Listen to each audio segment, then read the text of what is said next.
Hello, everybody, and welcome to the Tarda Zone Talks. We are here on this Saturday evening to talk about the whole Noel Clarke situation, and there is an update.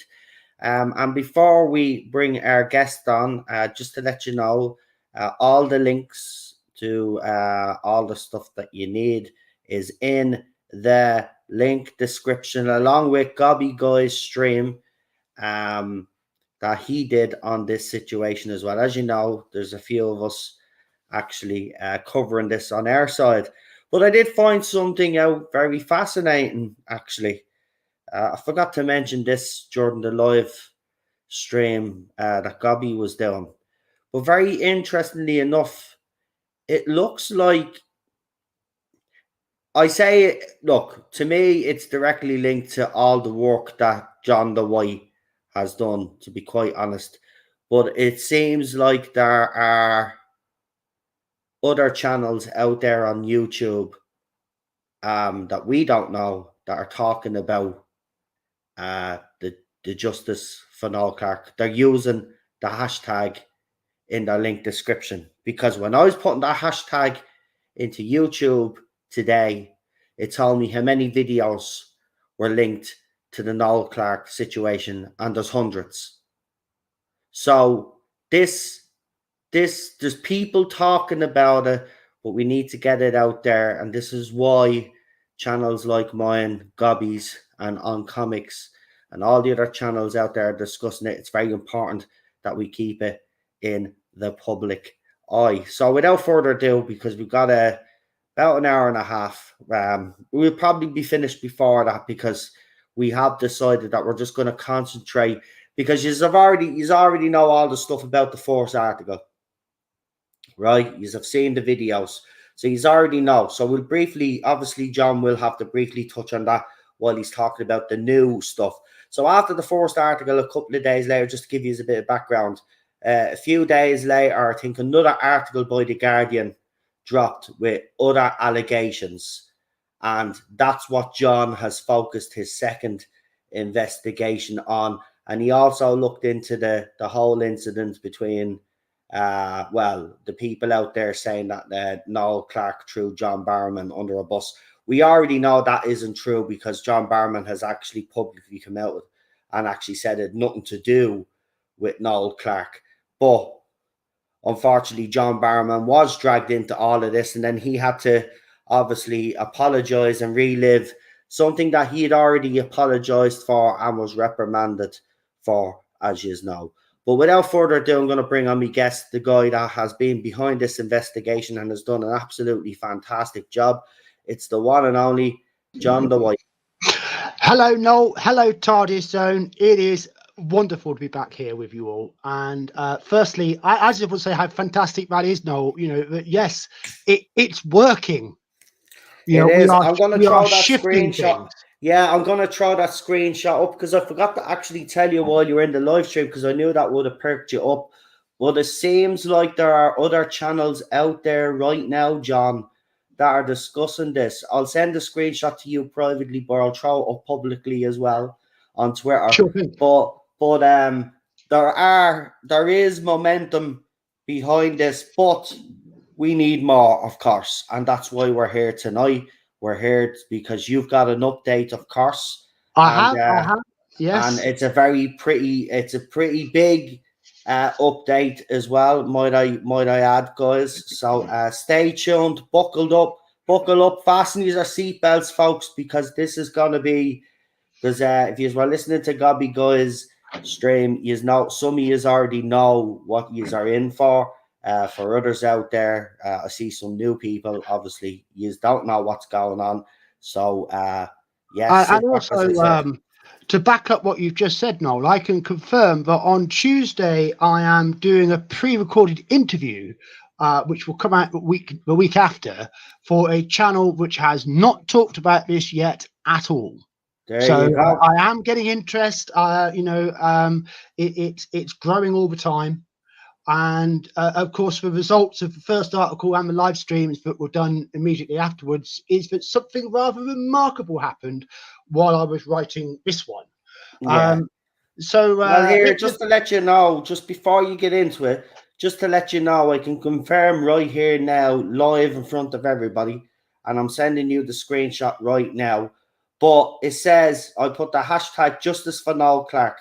100 videos and channels are discussing the hashtag. There it is. I've sent it to you now privately. I'll Brilliant. throw it up on Twitter there now for everybody. And then while John is actually getting talking, I will throw that screenshot up on the screen for you guys to see as well. Because, we get accused of, not having receipts. But like me and John in particular, We we like like to receipts. have Yeah, we like receipts receipts. because at the end, and we have plenty of receipts of this fandom over the last few years, let me tell you. But in fairness, we like to have receipts and back up what we say. And John's, Gigabytes of receipts, Noel. Gigabytes of receipts, isn't it? that's it, gigabytes now at this stage. But go on, without further ado, I'll shut up now. And if there's any questions, remember, and I think I've unblocked you now, John, because I know a few weeks back we had a bit of a tiff, and I Well, removed you. I it's think I've happened. removed you Yes. now, so I don't know. I hope it's your account. It says John the White anyway. If you can't see the chat, I will throw the questions up. If you do have any questions for John, don't hesitate to ask. Absolutely. Okay, I'm here to answer them. exactly. It's very important that this is the whole point of this stream and Gobby Guy's streams, to inform people. But also, if you have questions, we're willing to answer to the best of our ability, to the best of his ability. He will answer those questions. Okay. So, without further ado, I'm going to shut up now and hand the floor over to John the Thank White, you, thank you, so you Noel. can tell us what you have uncovered uh, in your latest investigation, John. Well, as you quite rightly said, Noel, the first article was based on the original Guardian accusations, which were made on the 28th of April last year. The second article deals with the second article of allegations, which is Yeah. contained entirely within the world of Doctor Who. So when I was doing the original article, because the second article was just about Doctor Who, and also because it was mixed up with the stuff about John Barrowman, I decided that I would focus on the first article first, and then my second investigation would be looking at this one, which of course has got the most dramatic relevance for Doctor Who fandom, because this is all about our part of the world, so to speak. This is about what's come out about Noel on our patch, which is Doctor Who fans as well as Noel Clarke fans. We've got the greatest imperative to. Well, in fairness, if there are allegations within the Doctor Who, and I just want to say this, you are right and you're spot on there. If there are allegations within the Doctor Who world and where he worked on Doctor Who, then yes, as fans, we have a right to know if there is any truth in this, and this was the whole point of your investigation, because as a Doctor Who fan yourself, you don't want the show, like us all, to be put into disrepute for someone's behavior. So that's why you decide to do the investigation to see if there's anything in this, because as Doctor Who fans, we would call it out. Of course we would. But go ahead, John. I just wanted to get in there and just say that little piece. So the nature of this second article is that it contains 5 new accusations, 2 from women using their own legal names, 2 from women using pseudonyms, and 1 from a woman who's only referred to as anonymous Doctor Who accuser. So there's much less to it than the first article. And one of the things which Gobby strongly picked up on, and I completely agree with him with, is that when you look at this article, it is so slapdash and rushed, and it just comes across as absolutely minimal effort, because at least in the first article they were trying to do other things to stand it up, and they were saying that 2 other people confirmed this or 1 other person saw that, and there was stuff like that in there. There's nothing like that in this second article. It is simply the accusations presented, believe them without question, we're done, we're gone, that's it. There's no depth to it at all. And I mean, certainly one of the accusations is particularly ridiculous. But so the number of aspects to this are the new accusations, the aspect with John Barrowman and how that tied into it, and proving that Noel Clarke had nothing to do with that, the BBC's response, but then also the final accuser whose name is Lisa Graham, who's a convention worker at Doctor Who conventions, and the one accusation that she made is the only one that comes from outside the production of television or film, either behind or in front of the camera. So she's the one person who's not from the film industry, and she's also from the world of fandom. So that one especially stands out, I think, for fans, for Doctor Who fans, in terms of challenging what we think about all this, whether we think it's credible or not, and how fandom has acted in the past, and whether fandom should be acting differently in the future. Now, I do know that because I have an anonymous source has come to me to refute what Lisa Graham has said. This is the hottest. That part of this is the hottest part of the new information. So what I'm going to offer to you, Noel, especially if you have a bit of a shorter time span, and I know that you've got some questions you would like to raise about it. Should we look at the convention allegations first, and then make inroad into the rest of it to see how we do with our time? Yeah, go ahead. Yeah. So yeah, I mean, we have to take this seriously. Lisa Graham has put her own legal name on her accusation. So, I mean, that alone deserves a degree of respect. And I decided that especially because she was not from the world of film and TV production, but was from the world of fandom, I really needed to try and give this particular accuser every possible chance.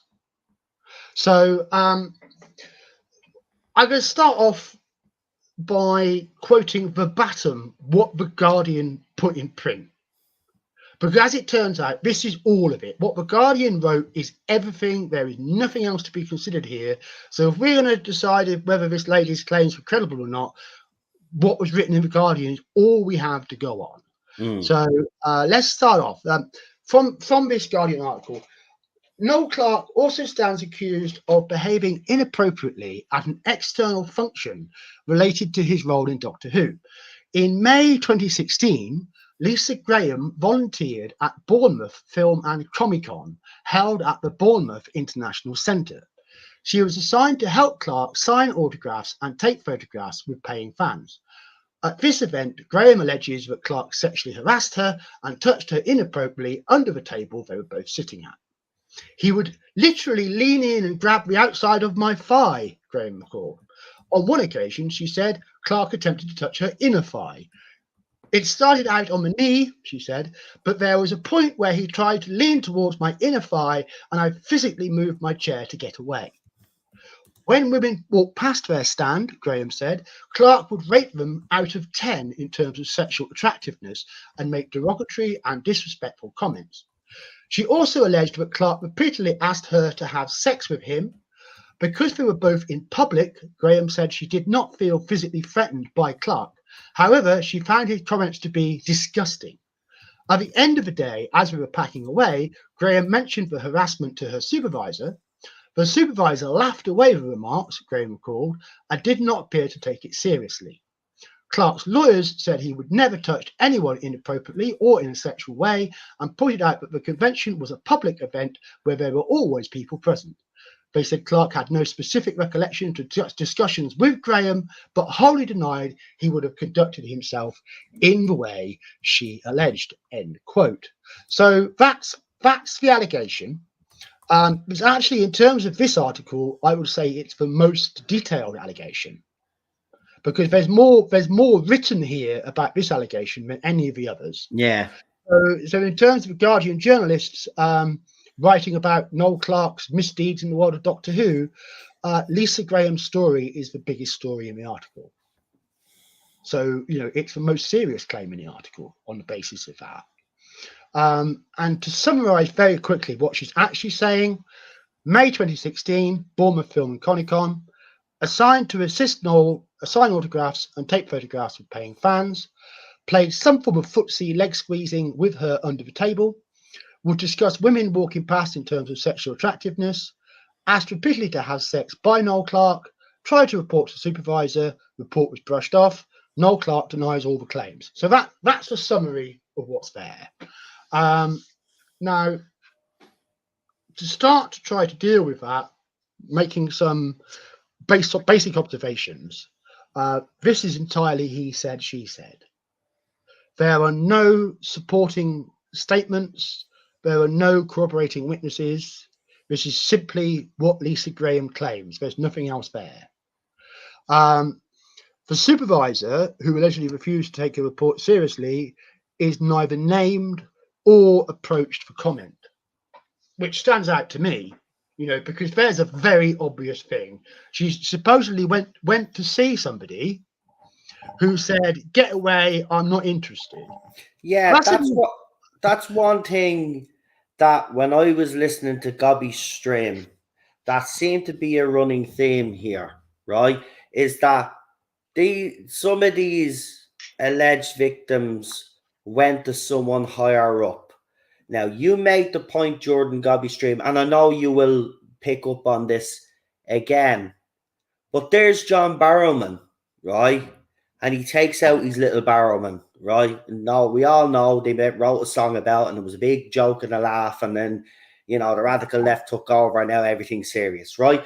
But someone went to the higher up and said, "Listen, hey, John is doing stuff that I don't feel comfortable with. Could you have a word?" And he was reprimanded. Yes, This he is the was. thing. This is the thing that has really stuck with me throughout this whole Noel Clarke situation, is that some of these people went to higher ups, yeah. Yeah, as you said, yeah, the higher ups are not mentioned, but he was never reprimanded like John Barrowman was. So why was that? Why was John Barrowman reprimanded and Noel Clarke, when someone went to the higher ups, Noel Clarke wasn't? Because why protect his supervisor? If there's somebody like that who's dismissing serious allegations brought to them by convention staff, exactly, why wouldn't you mention their name and call them out for not backing you up? Well, I went to you with those allegations. You didn't take them seriously, so I'm telling everybody that I told you. So you tell people the reason why you didn't take those allegations seriously. There's a lot to this whole Noel Clarke stuff. It's a huge hole. There's a lot wrong with this. You starting this investigation has opened up a can of worms, right? A line of inquiry. And listen, you did say one thing on Gobby's stream as well, which I thought was very apt as well. You turned around and you said that not everybody, when everybody saw that article, a lot of people jumped the gun. I was one of those. I even did a video against them. Now I've taken that video down, yes, and I've apologized, as you know, right? But you were right. A lot of people did jump the gun. There were people that were staunchly he wouldn't do this. Fair enough, right? But the majority of us did. We jumped the gun. But look, for me anyway, as soon as the police came out and said there was nothing to be investigated, that was it. That should have been case closed anyway. And then we could have a different conversation in another time of the whole, well, should people be named before there's even any charges brought, is another a question that I think we need to have in society, to be quite honest with you. It's happening far too often. And we're seeing far too often that not just men's lives are being ruined, but it can happen to women as well. This cancel culture, this going to the media is wrong. Anyway, I think you should go to the police. If there's a serious crime being committed, go to the police. They will listen to you. All of this bullshit that they won't, of course they will. They'll take these things very, very seriously. But that whole thing that has stuck with me throughout this whole thing is that this person said this person went to someone, but nobody has no other names have been mentioned. Like, I went to a supervisor. Well, who's the supervisor? Like, why aren't you mentioned it? So if you're so right in what you're saying and you can back it up, well, then why don't you mention the supervisor? There's just a lot of things that are not quite right with this. And I have to say, you touched on something else, which we will get into. So I'm going to shut up now. But there is stuff that you're going to bring up that I am going to want to say something about, because I'm very well aware of that, Noel, and I welcome it. So, and the other thing to state, obviously, Lisa Graham did not go to police because none of them went to police. So taking all that, the allegations he said, she said, there's no corroborating statements, there's no corroborating witnesses, There's an obvious line of inquiry of a supervisor which is not followed, and we know Lisa Graham didn't go to the police. So we could say all those things about her accusation straight off the bat.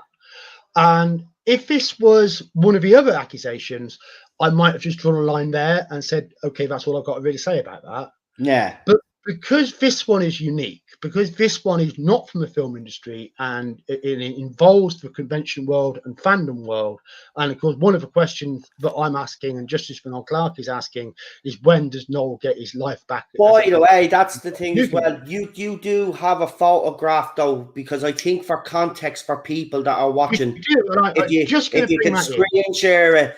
There is a right. So John is going to show you a picture now in a few minutes, or I'm going to throw it up on the screen. You can put it up now, Noel. I've sent it to you privately, so you can. Have you? Right. I'll put it up because this is very interesting. Because if you look at the surrounding area, and I think John had made a great point on Gobby's stream. You've got to look the area that they're in, right? And to be quite honest with you, I'm gonna say this out straight.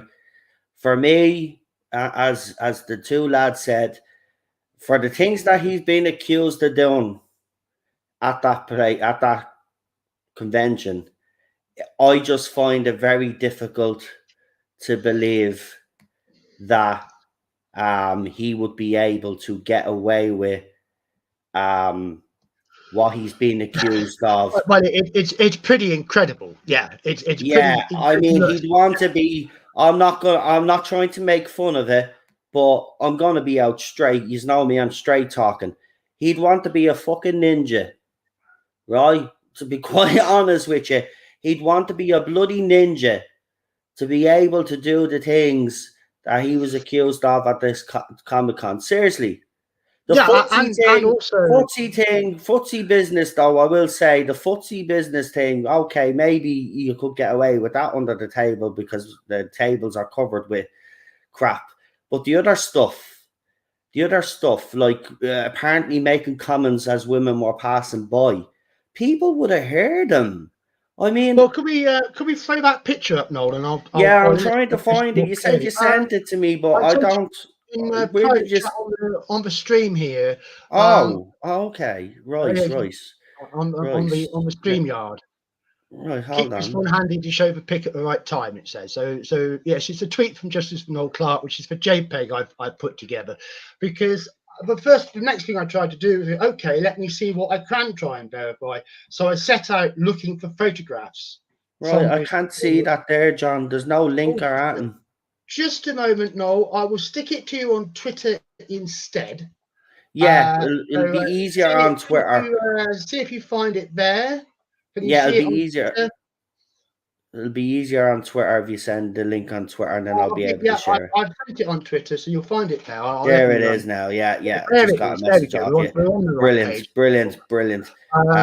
Sorry about that, folks. It's just there's so much. This is what I mean. John has done such a good job. You know, it's well, I happened to find gold dust, because I found one young fan who, bless him, must have spent a small fortune because he seemed to have paid for photographs with basically everybody. Yeah. Which was great because he had a photograph with Noel and he also had a photograph with Gemma Redgrave, who's a couple up. So putting that together allowed me to reconstruct the actual place, the scene, the environment in which all of this was supposed to take place. Have we got the picture, Noel? No, you've sent me the link to the article, yeah. So have I just scrolled down it? I don't know what's going on here, John. It's got the JPEG in it with the picture of Noel and the blanked out face. Hold on. Here. Yeah, you should see it, hopefully. But we'll come back if it turns up. I will get it. I'll get it. It's been posted all over. I should just bleeding go onto my own Twitter page. I bleeding retweeted the fucking thing, didn't I? So I'll do that. So while John's having a good old laugh at me, which is rightly so, because I'm a fucking idiot. I literally posted it up on my own Twitter. So I'll just scroll down at while John is continues to talk. What you can clearly see is that you've got a whole line of connected 4-foot partitions. On each partition is a big A2 picture with the star's face and name on it, so that people wanting to get the signatures and autographs know exactly who to go to.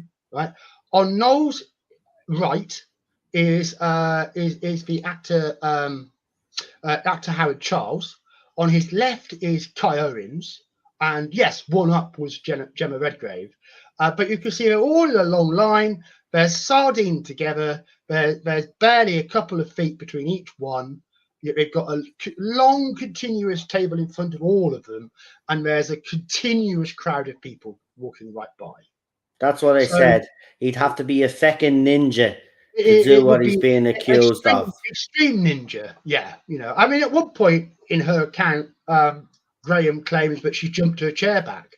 That would have caught somebody's attention. Yeah, say, well, what's going on there? I would have thought that rating women out of 10 walking by would have caught somebody's attention. But in all that time, nobody else who was there has said a single word to support anything Lisa Graham said. Not a word. I'll tell you what I'll do, Noel. I'll put the actual JPEG in the Twitter for you as well, so you're not looking. Oh, here it is. It's a see. My computer's running slow, right? And I'm at the getting it there now. It's just at the popping up right now. But I'll put the picture up, and then again, you can explain. Well, you've already explained, but you can explain again just to give them an idea, and they can see it themselves as well. So finally, there we go. People could picture what's being said better. When I first read it, I didn't think that they're all squished together in a concertina. I thought that there'd be spaces between tables, there'd be more space, it'd be more spaced out, but it wasn't. It was really crammed together. And well, there we go. So now everybody can see.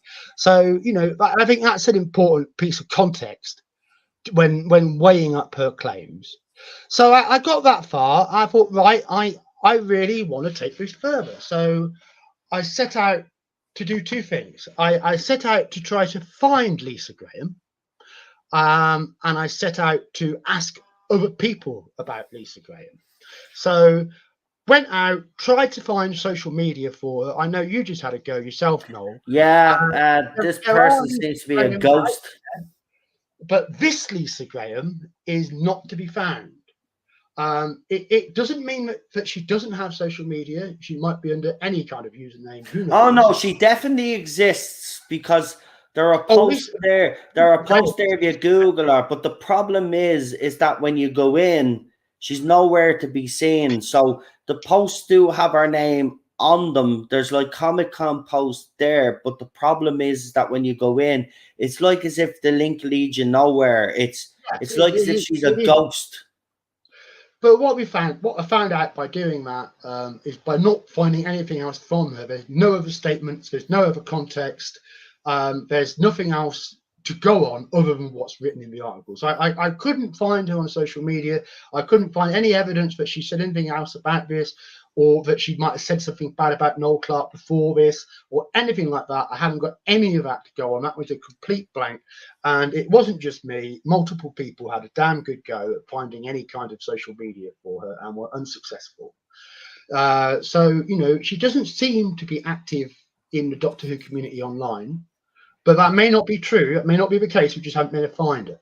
Or unless she goes under, like most people do when they have an online presence. I know a couple of football channels and they don't use their real names. They use... It's possible. It's possible. Yeah, it could be possible, But I think even if that was true, I would subsequently have found her. But I'll come on to that.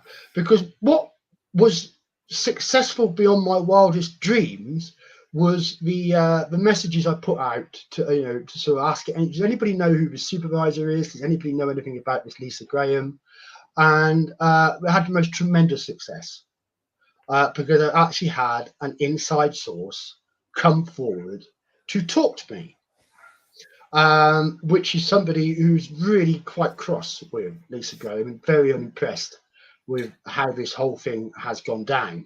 Yeah, before you talk about your source, there's something I did ask in Gobby Guys, and you obviously there was a lot of other stuff coming in. But I just wanna ask from this point of view. You've got someone who's came to you, and that's absolutely fantastic. And for whoever that person is, I say fair play for speaking up. But is there any indication that this person might actually? Because you're saying that the media, and you will say that the media haven't made any attempt to reach out to this person. Has this person made any attempt to reach out to the media? Because remember, some of the people that made the allegations didn't have to go under their real name, right? They Yes, can remain anonymous as well. Is 15 that a 15 of them. possibility? Is that a 15 of them. possibility down the line? Because I think if that person was to come forward and just tell their side of the story and say, well, listen, I think we should. Well, I think let's start first things first. I think firstly, you're quite right to applaud this source for coming forward, obviously. But secondly, I think we need to be realistic about the risks that this source would make coming forward under their own name at the Yeah, moment. under their own name, I can understand, Yeah, but to me, and just from my point of view, John, right? It's just I would find that if I had information that proved that Noel was an innocent man, right? And I know going public, right, with using my real name would cause all sorts of problems. But surely there would have to, surely, if someone comes forward and you want to remain anonymous, well, they, I respect that that's my source's decision to make, because I have to. Because frankly, if a source doesn't want to go on a record using their legal name, but is willing to go on record to be quoted anonymously, that's better than nothing, and nothing do you is what think we this get. person, I'll be fair, do you think this person is probably waiting to see how much support the hashtag Of justice course for they are. Noel Clarke? Of So course they that are, would and they probably also, influence, start make it easier for them, as if to they, say. they So I also would want say to the everybody in the chat, get shared in these articles. No, John's articles, as he said, post them as new posts on your page, in your groups, wherever groups you are in. Doctor Who, get the word out. Before I came on here, I've literally shared this stream along with the links to about 25 Doctor Who brilliant, great job, Noel. Facebook groups Great that job. I'm in, including Gary's channel Facebook group, and even Doomcock's Facebook group, which is there as well. I'm utilizing every group that I can. So you guys do the same. Get this out there in the public, because anything to help Noel, to make it easier maybe for people to come forward. Remember, Sophia has come forward, and we've seen what's happened if you come forward and you defend your friends. That woman has had a backlash on Twitter and has been treated very badly because she has dared to stand up for a friend, right? So I can understand from your source's point of view, John, right, why there would be a hesitancy. But Absolutely. the only reason Absolutely. why I'm asking the question is, I'm just asking, is there a chance in the future, if we can get this thing to blow up, would that make it easier for your source maybe to come Well, forward? I Or think is that that could something you that haven't even could do, discussed? but I can't offer any promise or guarantee because it's not my decision. Yeah, yeah. So I could certainly say it could make it more likely. I also think that if we get a response from Lisa Graham, if she comes out in public and says more, or that she actually has some people who are willing to come forward and actually support what she said. But from the word I'm getting, Lisa Graham's got very little support at all for what she said. Yeah, well, it actually Um, does seem like that, I have to be honest. But go on, tell us what your source has said, because I have well, to I think say, let's get into the meat of it. it blows the whole narrative apart. As Gobby rightly said, this blows it all. This is like the champagne moment, the mic drop moment. But go ahead. Okay, so I'm going to read this straight from the article because these are the words I've already approved, so I'll use these words. I can confirm my source will remain anonymous with regards to this article. I have independent verification they are who they say they are and do the job they do. The following information was relayed to me by voice call, not email or private message. I asked my source probing questions to establish the full context as widely as possible. I have no reason not to consider my source verified and credible. The following will have any detail that might risk identification removed, but otherwise will give an overall picture of what my source has to say.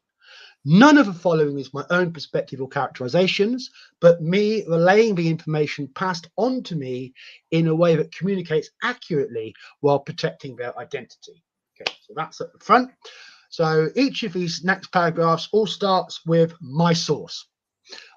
My source is not impressed with Lisa Graham at all. They consider what she has done to be very poor behaviour.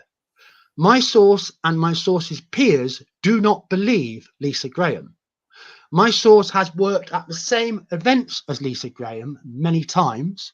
I will not confirm or deny if my source worked the same Bournemouth 2016 event. My source says it's beyond belief a supervisor would brush Graham off like that and nothing would happen. My source says even in 2016 that just couldn't happen. It would be so easy to raise one hell of a stink. Who would be treated like that by a supervisor and then say nothing to any of their co-workers?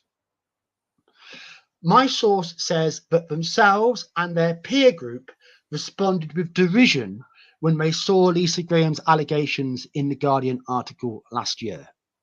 They say Lisa Graham has never said a peep of any of this to anyone until she spoke to the Guardian, and just don't believe that's credible.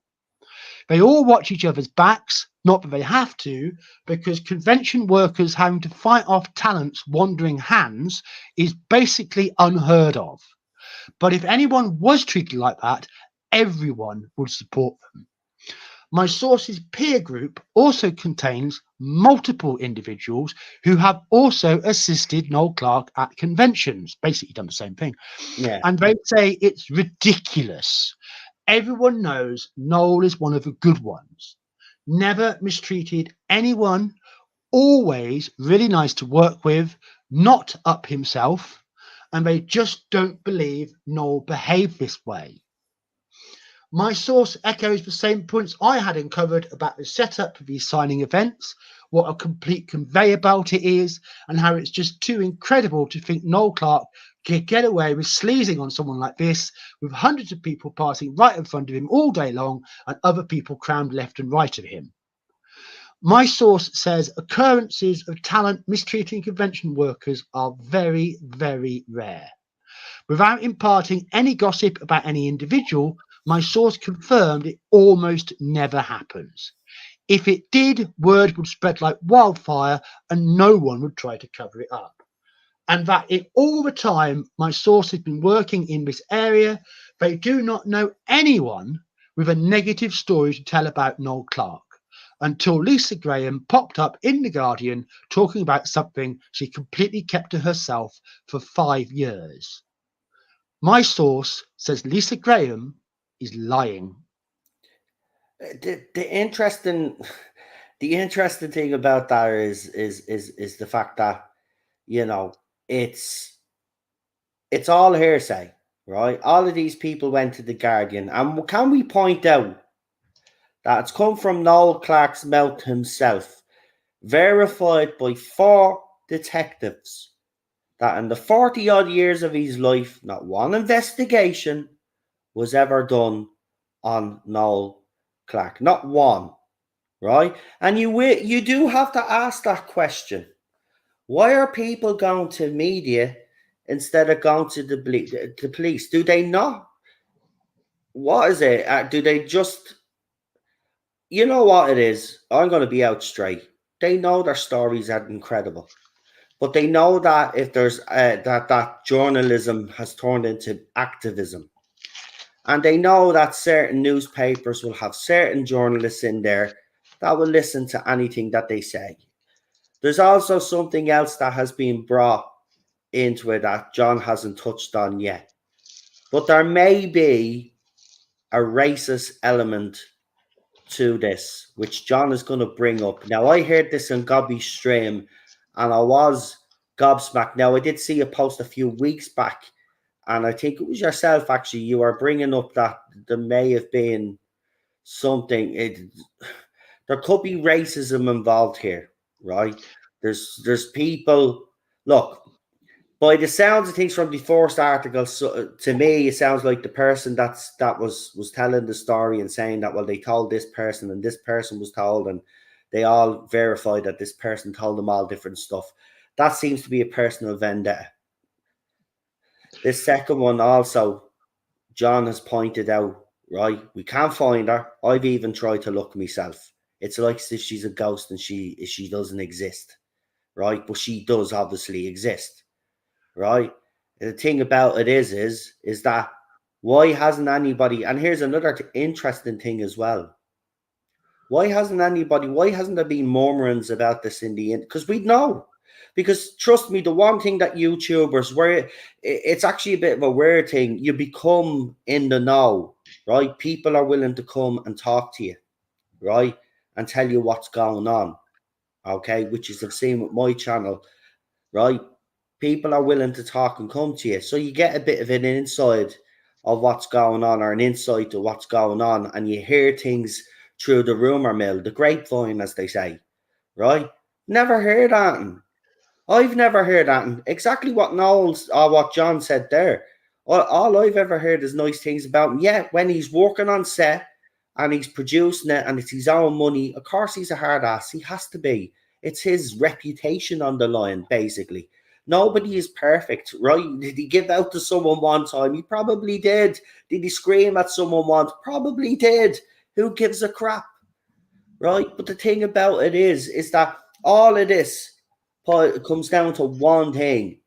This is like one central figure now. Second one's popped up now, right? So the first one probably got their story out, and then the other witnesses said what they said in the Guardian, right?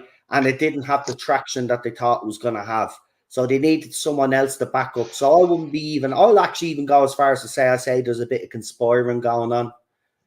And this is why we got the second lot of allegations a few days later in another article, which John's source now has completely smashed. And you've seen the photograph. John, look at Noel Clarke would want to be a bleeding ninja. And I know it sounds funny to say, but he literally want to be a ninja to do the things that he was accused of there. It's impossible. I'm sorry, I'm going to say it, it's impossible. If you look at the setup, and we've seen the setups at Comic Cons, folks. The tables are all in a line. You've seen it. They've got a partition at the back of them, right? And then they have all the fans queuing up. There is no way that nobody in that crowd, if he was to say the things that you're supposed to say or make comments about women that were passing by, that nobody said, hey, leave it out now. I hear what you said. Leave it out. You know what I mean? Someone would have reacted. And if she jumped off her chair, like she claimed that she did, everybody at that convention would have looked over. What's she jumping up off her chair for? Everybody would ask the question. Oh yeah, her body language would be all wrong. Exactly. She'd be very obviously uncomfortable. She'd be bothered. She'd be upset looking. She's not going to look like a happy convention worker. The only way that Noel could behave like that and he could possibly get away with it is if everybody else was covering up for him, which is just ridiculous. Well, that was a thing that you actually did bring up, and I wanted to actually touch on. But there is a serious downside to this. I believe Noel Clarke is 100% innocent. Okay, I'll put it out there, right? But to think that the higher ups, including RTD and feckin' what's her face, Julie Gardner, if Noel did that and they covered that up, and I don't see it happen. No, there's no I don't way. believe it. I don't believe it at all. Listen, no way. And do you know why I'm saying no way? Because John Barrowman was reprimanded when someone went to Julie. That's the thing. So why would they do it for John Barrowman and not do it to Noel Clarke? You know, they're not going to treat them differently. Why would they let Noel Clarke away with it and not let John Barrowman away with it? It makes absolute no sense whatsoever. It doesn't. People need to open their eyes. People need to read what John has produced. People need to share it. You need to get it out there. We just need people to ask the same questions that we're asking. And the Guardian do have questions to answer. Whether they will or not now is a different story. But it is very funny how all of these media outlets all of a sudden have stayed quiet on the situation, because I've noticed there's a couple of us, but John does it a lot. You'll see if an article pops up that has been talking about this. No, John will put all his information in there. You know, he will hold them to account, and rightly so. On Comics has been doing the same, and I've been recently doing it now because I didn't know they were doing it, but I'm doing it now. I'm putting in Noel Clarke's video where he said no investigation done, because questions need to be answered, man. And I'll tell you, these two journalists, by the way, won an award. That's the funny thing about this Journalists whole of the Year situation. They 2021. won Journalists of the Year 2021. They ruined the man's life, yeah, and they win Journalists of the Year 2021. Noel gets his BAFTA taken off him and is stripped of his membership, right, and his life is ruined, right, and then it turns out then that there is no investigation going to be done, and there was no investigation ever done. And yeah, he's still in limbo. He's still in limbo. And John did make one good valid point, but I did want to remind him that John Barrowman is still getting a bit of stick on Twitter. But John did make the point, though. He still has relatively been able to move on and get on with it. He mightn't have the career that he had, but he's building it back up again. Whereas there's been no such And also with John for Barrowman. Noel Clarke. Noel Clarke hasn't been afforded that same right, even though, right, we know John did stuff, right, because they joked about our Comic Cons and he wrote a bleeding song about it. We forgave him. Yeah, Noel has been accused of stuff. The police have come out and said there's nothing to answer for. Noel has come out and said that no investigation was ever done. And the reason why he knows that is because he accessed the Freedom of Information Act himself. So he's got the proof there. Now, here's the thing John brought up. Verified by 4 detectives. John brought up a great point, right? The media, the journalists, are so great. These journalists of the year. So if you are listening, journalists of the year, here's a question for you, right? Why didn't you follow up on Noel Clarke's comments that he made on Twitter when he says that no investigation was ever done in the 40 years that he's been on this earth, right? And that it was backed up by 4 detectives. If you're such good journalists and great journalists for winning Journalists of the fucking Year, well, why didn't you do your job as fucking journalists and follow up on ruining a man's life? Brilliantly said, Noel. Brilliantly said. Let's roll back a little bit. I mean, you talked about racism, and you know, I would say firstly that I have a certain reluctance because I'm white myself. I'm a certain reluctance to say what somebody who's black should or shouldn't consider racist. But the point was being made in the context of an anonymous defender of Noel Clarke. One of his Doctor Who colleagues who went in the Daily Mail and gave anonymously gave the following comment. An actress friend of Noel Clarke told Mail Online earlier today, this was published 30th of May, so about 3 weeks after the Guardian article we're talking about, today, that the 20 women accusing him of being a sexual predator are pursuing a racist witch hunt, as the actor was sacked by Sky, suspended by BAFTA, and criticised by a co-star who backed his alleged victims. That'd be Chrissy Chong. The actress, who asked not to be named, said the 45-year-old actor, writer and director's fall from grace is because no one likes it when a man of colour gets to the top. Wow. And listen, we have heard that comment before from a certain Bill Cosby in America. That was the comment he actually made when he was being accused of all of this. He says that nobody likes to see a black person in power. But I will say this, if there is any truth to this, right, because we can't prove it either way, right? Because obviously it comes from someone who's decided to remain anonymous. Yes, they worked on Doctor Who, and that makes it credible, right? But still, if there is any truth to this, it's absolutely disgusting. Well, You're ruining a I man's can't life. tell you, I know, I but to can't ruin tell a you who man's made life that because, statement. yeah, and I've rightly so, but to ruin a man's life because you don't like the color of his skin, that even sounds mad when I say it.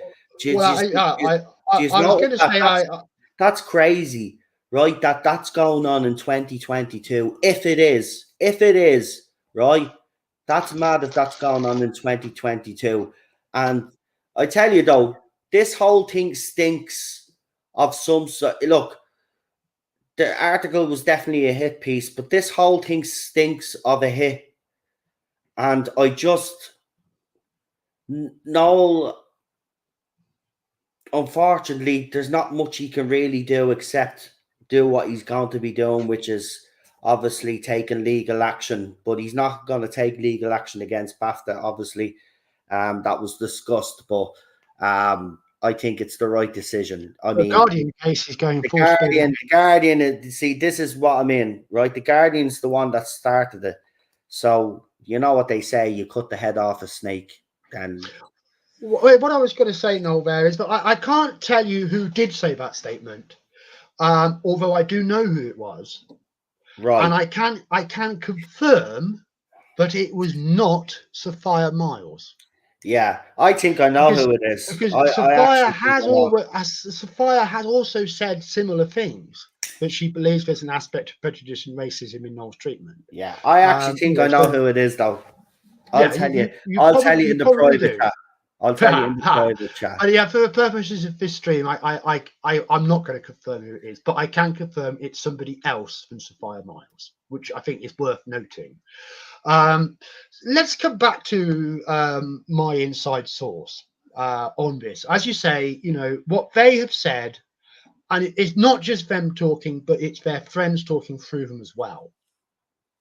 So it's a comment representing not just one person, but a group of people Yeah. from inside that world who are all saying, we don't believe her, she's lying. And this is the first time that anyone has gone on a record like that to directly refute an accuser's allegations. It's the first time it's happened. Yeah, obviously, Nobody did Sophia it for has any of the other women. But because we've set out, we've made a stand, we've started as fans to demand that the press does a proper job and so forth. That's led to this person coming forward and speaking to me, which frankly I am blown away by that, and I think it's so significant. Oh, I do, and I just want to actually say, even though I did ask a few questions about the source, I want to make clear because I know what it's like for source because I've dealt directly with sources, as you all know. I know how difficult it is to come forward and to trust someone to do right by you for starters, anyway, right? But Yes. second of all, especially in this sort of situation, for when someone comes forward like that, and seeing the behavior of people on social media against Sophia. So for that source to come forward is very brave, and I want to make that clear that it is a very brave thing to do. I'm just hoping that we get enough momentum behind this so that source then feels the strength of that and is able to go forward, whether it be anonymously under a pseudonym, and tell their side of the story. We need more voices like Sophia Miles anyway, to be quite honest. And that woman should be applauded for being so brave. Johnny Depp,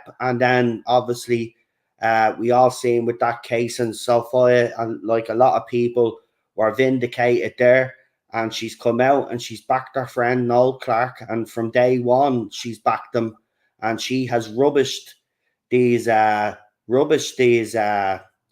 these Allegations. allegations. And that's her right, and she knows him best because she worked with him. So I mean, look, if he was like, see, this is the thing that people need to understand, especially the people that are saying he's guilty. You need to understand, right, that human behavior, it's not a once-off thing. You have certain traits. So if he was doing that for a long time, trust me, he would have tried it on with Sophia if he was that type of person. And he had no problem with talking to women the way he's being accused. He would have had no problem of saying that. And I'm being honest with you, if you had to behave like that towards her, I don't think Sophia would stay silent on it. She would come out and back these women up. But the fact of the matter is she hasn't. She's come out and defended him and saying it's bull. He's a nice person. He's a good-hearted person. And as someone said, he's one of the source said, he's one of the good ones. People in the industry see him as one of the good ones. Right? So, well, you know, it's extraordinary the attitude that some people in fandom do have, because I recall some tweets from Doctor Who Production News recently, yeah, I've seen them. Yeah, I told which you. basically went along the lines of, "Hey, I don't want to say anything negative about Sophia," and then proceeds to make several tweets which are Yeah, negative about I went and Sophia. I You know, retweeted. I tagged yeah. them. I tagged them and I turned around and says, "Do you know what you guys should do? Stick to talking Doctor Who production news very badly." Well, it's remarkably arrogant. It's remarkably arrogant to think that, you know, just because it is, you know, as Sophia said in on her Twitter live stream back in July, that started this whole wheel rolling in many ways. You know, if you want to go and believe a newspaper article, that's on you. But you know, I know this guy, and he's not like this. But you know, I mean, some of the ways in which she was being talked about, like, you know, she's just a silly little woman who doesn't really understand. You I know, know I it's very mean, sexist behavior, wasn't it? For people that, extremely, what isn't it for people extremely. that advocate for women's rights? They were very sexist towards her, weren't they? They were like, "Know your." Oh, you've seen some tweets as well. Know your place. Stay in Very, your very much. lane. All Yeah, of very this stuff. much. Very sexist behavior from people that advocate so strongly for women, but had no problem piling on a woman who knows Noel Clarke personally and wanted to defend a friend. The idea that Sophia Miles is in some way, you know, some sort of weak-willed person who's easily led with a No, she's strong, not. with a weak, you know, who can easily be made a fool of. It is such a joke. As anyone who bothers to get to know her at Listen, all she will look very at. quickly realise, you know, she's a tough cookie. Of course she is. She's been She's a tough through a lot. cookie, She's and been she has through a been lot. through a lot, and she's got her eyes open to how the world is. And you know, she just happens to be one of those good-hearted women who's got enough empathy and compassion to care about how men are being treated.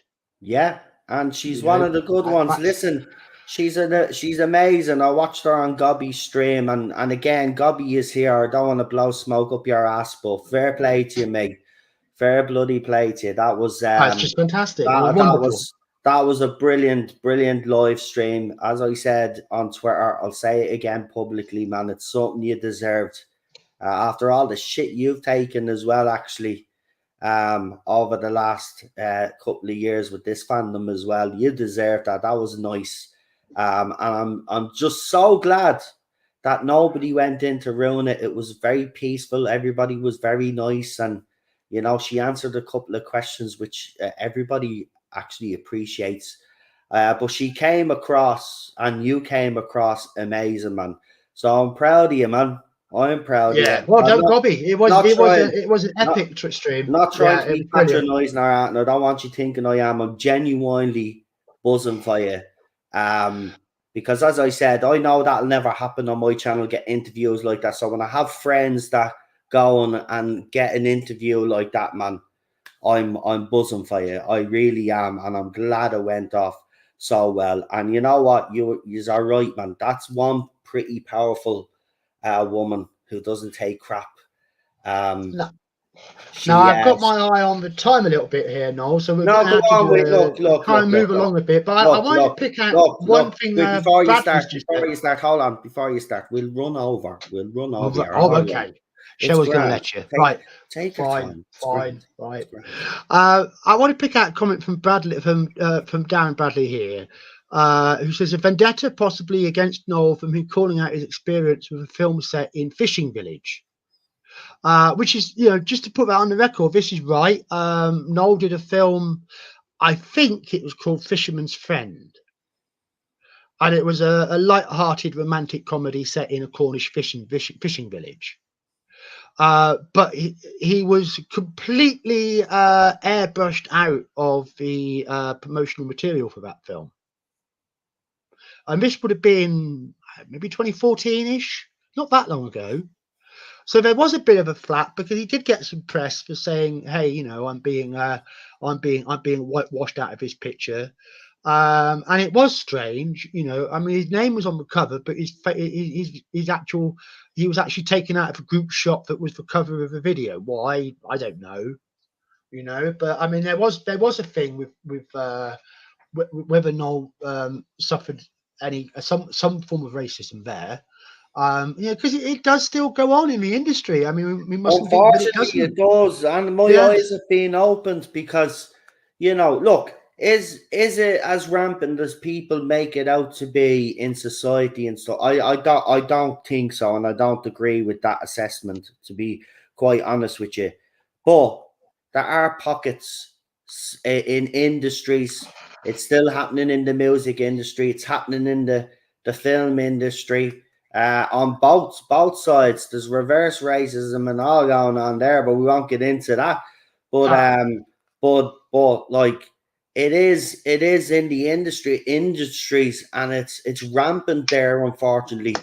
But as I said, if this whole thing is because, as someone was quoted saying, which we can't obviously we're not mentioning names because the source is anonymous, but if it truly is because the color of his skin and because someone didn't want to see a black man be powerful within the industry, well, then I'm going to say shame on you. This is why we're in the position we're in society right now, and we have so many radical left twats out there shouting racism. This shit needs to stop. It's 2022, man. You know what I mean? We shouldn't even be talking about equality and inclusiveness. It should already be fucking here. Not in the way that obviously the radical left want it, but proper, fair, right? Everybody is truly fucking equal. Unfortunately, we're not there yet, but we've made huge strides. In terms of law, it is fair in terms of the law, but it's the application. It's for social change, but it does take longer, because you get pockets that hold out. But now we've dealt with the whole Lisa Graham part, we've still got 4 other accusers to talk about, so we better cover those. Yeah, go ahead. Listen, as I said, we'll go over time. There's no rush. Right? No rush. We'll do this job properly. I understood. No. I just want to make sure you've eaten though, because between my stream and Gobby's, like, don't you worry. I kept myself going. Don't you worry. I'm all right in my tum right now. We'll be just okay. Want to make sure that I appreciate that, Noel. Yeah, it's very thoughtful. I just want to make sure you know what it's like. You know what it's like. You've done this live streaming game quite a lot. Jesus Christ, man. I could be here. Do you know what my fuel is to keep me going? I drink about, if I do a 4-hour live stream, I'll probably go about through 5 or 6 cups of coffee. That's my fucking fuel for a live stream. But that's a lot of bleeding coffee. But anyway, go on. Yeah, because you're right. We've got another few more accusers to talk about. So, Lisa Graham is one of the 2 women who used their own legal name. The other is a woman called Joanna Hayes, who's a costume assistant for Doctor Who Series 1. There were 2 women making accusations under pseudonyms, Jenna and Monica. So just imagine quotation marks around both of those, who also are also used by The Guardian to confirm what was being said about John Barrowman. And finally, there is a woman only referred to as anonymous Doctor Who actor. So that's 5 accusers, 2 using their legal names, 3 concealing their identities. Now, the first one, Joanna Hayes, as I said, she was costume assistant Doctor Who Series 1. She alleges that Noel told her in August 2004 that he liked girls with long hair, as it gave him something to hold on to when doing them from behind, when assisting him with his costume in his trailer. She says she left the trailer at that point and Noel mocked her as she walked out. Hayes is then quoted saying she didn't report incident to her bosses because at that time the culture was very different. However, the experience left her feeling uneasy near him and she avoided him as best she could. Noel Clarke's lawyers are cited saying strong denies allegation. Hang on, because you brought this up on Gobby's stream as well, and I have to interject. And I'll keep this one brief.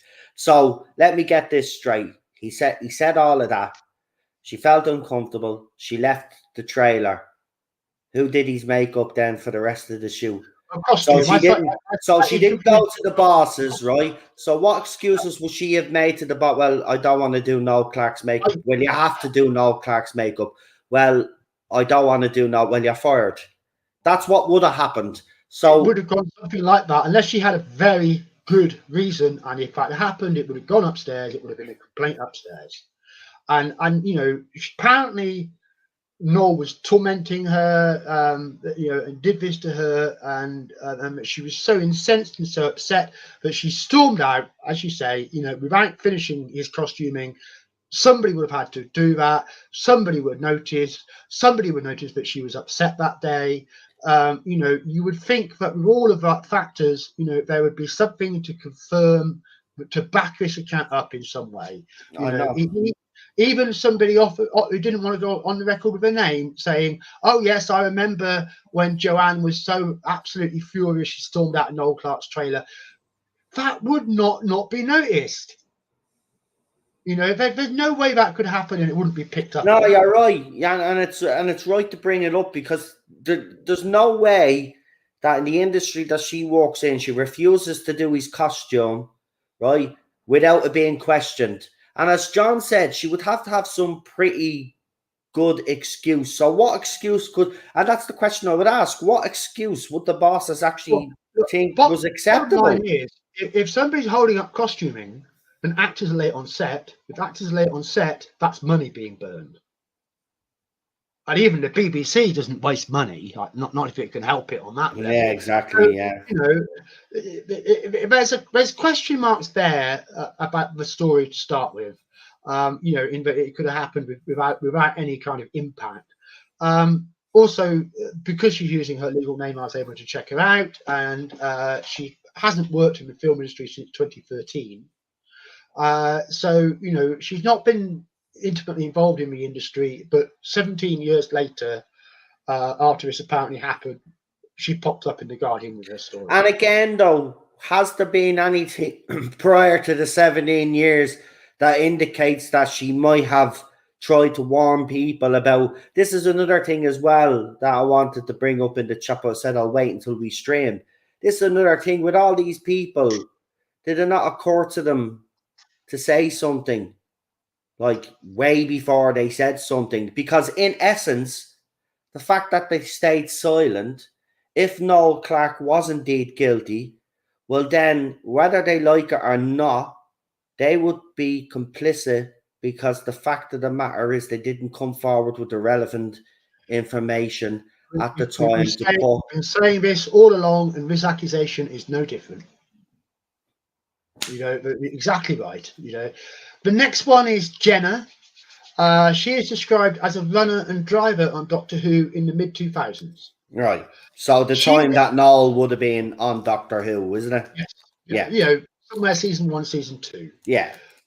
She alleges Noel Clarke would touch her left hand or left leg while she was driving him, and asked her to come to his hotel room for sex on repeated occasions, as well as making ongoing, unwelcome sexual compliments. Right. She says she complained to an assistant director, and as a result was put on other duties. She then says Clarke had a negative bullying attitude towards her subsequently for the rest of the time she was working on the same production. Noel Clarke denies the allegations. Lawyers point out the assistant director would have had to speak to higher ups to get Jenna's duties changed, and therefore Clarke would have been spoken to and reprimanded. But no one has ever said anything about anything about this to Noel before the Guardian's reporting, and it's not credible BBC would have acted this way. So again though, someone has made an accusation, right? And Apparently now they've went to an assistant director or whatever, and nothing has been done, right? But Well, then, the assistant director is not named. right, so not named, right? And then on top of that, as you said, that assistant director, rightly so, would have having to go to the higher ups and say, listen, there's a problem with Noel Clarke. He's after doing this, that, and the other, and we need to do something about it before it But what gets does an out of hand. assistant director have to do with who is driving who where? That would be a producer thing. That's production, not direction. So why would you go to an assistant director and not go to one of the showrunner or one of the two producers? Why would you do that? It doesn't make a great deal of sense. Again, as I said, this assistant director is not named, so we can't challenge them. We can't say, is this true? And then BBC haven't come out though either, because if there was something, and when the Guardian stuff came out, of course the BBC would have come out then, unless they're covering it up. But why would they cover that up when they've already been under the spotlight? Because we'll get to the BBC response, but it's very clear they never had anybody. As far as they're concerned, nobody ever said anything bad about Noel Clarke all the time. Wow, right, go on anyway. No one's saying anything different, Noel. You know, no one's saying anything different. They put their hands up about John Barrowman, as you mentioned. Judy Gardner says, yes, Barrowman was reprimanded, and he was. Exactly. You know, but why not hide that but hide this? It makes no sense. It makes no sense, exactly, because they're already under the spotlight because of the Jimmy Savile stuff and obviously all the other stuff that went on their premises. So the spotlight has been, this is why this BBC have gone the direction they've gone, because they're overcorrecting now, and that's why we have the BBC that we have right now. There is no way that if someone had went to someone and then that someone went to someone, that Noel Clarke, and we wouldn't have known about it. There's just that it's not no. See, again, it's all falling up. It's all falling down. Like it's also remarkable how similar Jenna's story is to those told by Gina Powell and Philippa Crabb in the original article. You know, this touching legs up while driving, repeatedly being asked for sex. You know, ongoing. I mean, it's like repeating the same. Yeah. You know, it's ever so similar. And so the next one, which is Monica. Monica, who was also a Doctor Who runner at the time, alleges Noel Clarke made inappropriate sexual advances to her and another co-worker in the bar of Cardiff's Holland House Hotel in the mid-2000s following a work event. When they said they weren't interested, Noel was apparently rude and aggressive. The next day, she claims Noel Clarke badmouthed both women on set. Noel Clarke denies this allegation, and his lawyers point out Noel doesn't drink, which is true. So hold on. So he's supposed to go to a work party where there was alcohol, but the guy doesn't even feckin' drink. No, Noel Clarke does not drink. He's like me. He's a teetotaler. Wow. So another hole in the story. He's a healthy living bloke. Someone get the Swiss cheese. So many holes in his damn story. Hell, he has to be a ninja. Swiss cheese. I'm thinking Teenage Mutant Ninja Turtles, man. That's what I'm thinking. Well, let's look at Monica here. You know, co-worker. Who's the co-worker? Not mentioned, not talked about, not named. Another. You would think that co-worker would be equally as offended, even 16 years after the fact, like Monica. That's the thing about all of this. All of these went to someone or a co-worker, but the co-worker hasn't come forward. His co-worker was there, was a fellow victim, was suffering the same abuse, apparently. But nope, not there to back up Monica. So none of these people that are supposed to back up and corroborate the stories of all of these witnesses have come forward. Not one. Again, we know Monica didn't go to police, but we also... What was she going to do? This is very much the same as what Jing Lucy said in the original article. Noel Clarke asked me for sex. I said no. That's it. You know, so we're not talking about anything criminal. We're just talking about a man propositioning a woman and being turned down. And let's be honest, that kind of happens in society. It happens. So I mean, like, if people have an issue with that now, then we'd be all probably locked up now But at this stage. it would give trouble to just as many women as men, perhaps. I mean, Exactly, because you don't we think any all want woman what has we ever want. propositioned a guy out Yes. there. Of course, it's happened.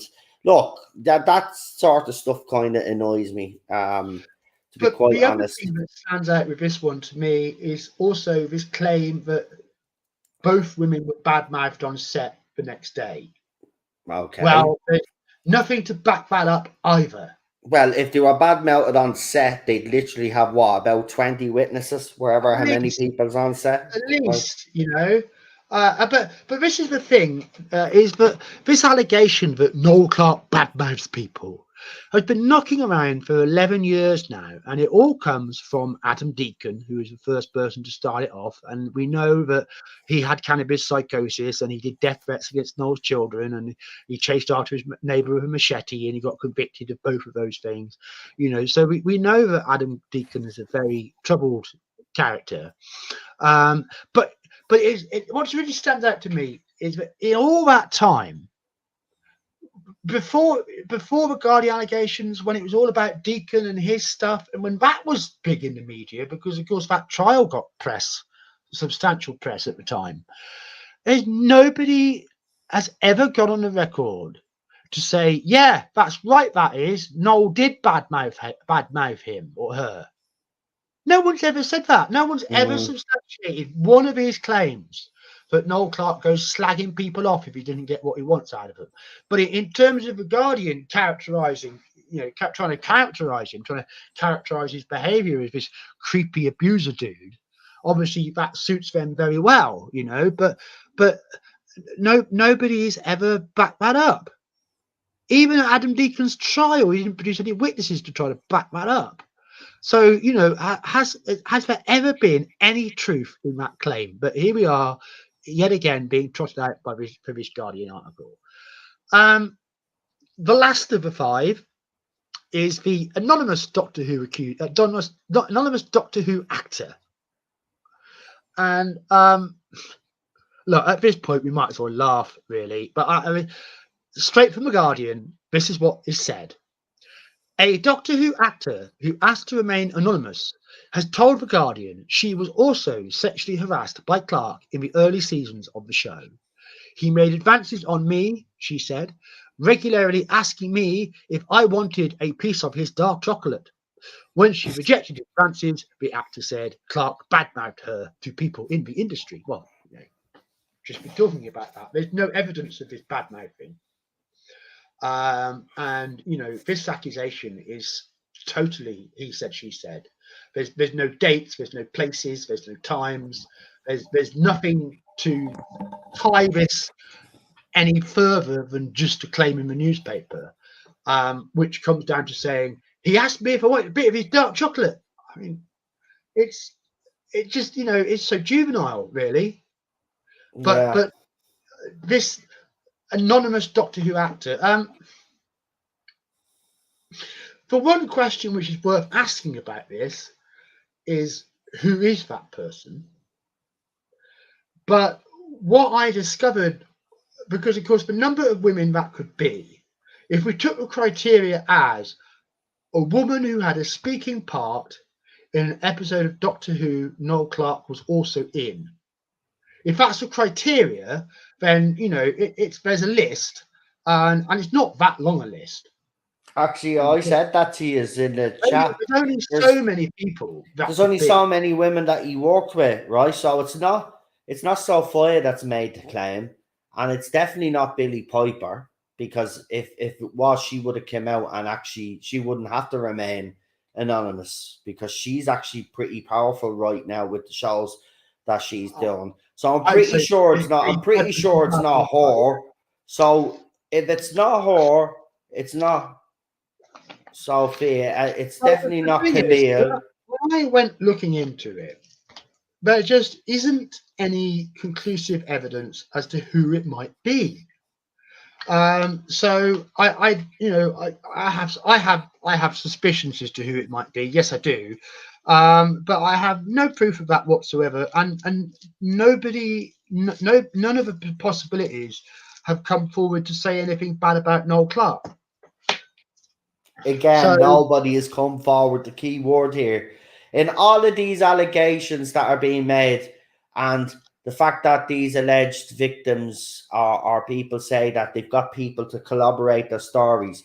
The people that they say that they have to corroborate the stories are not named, and not one of them have come forward actually.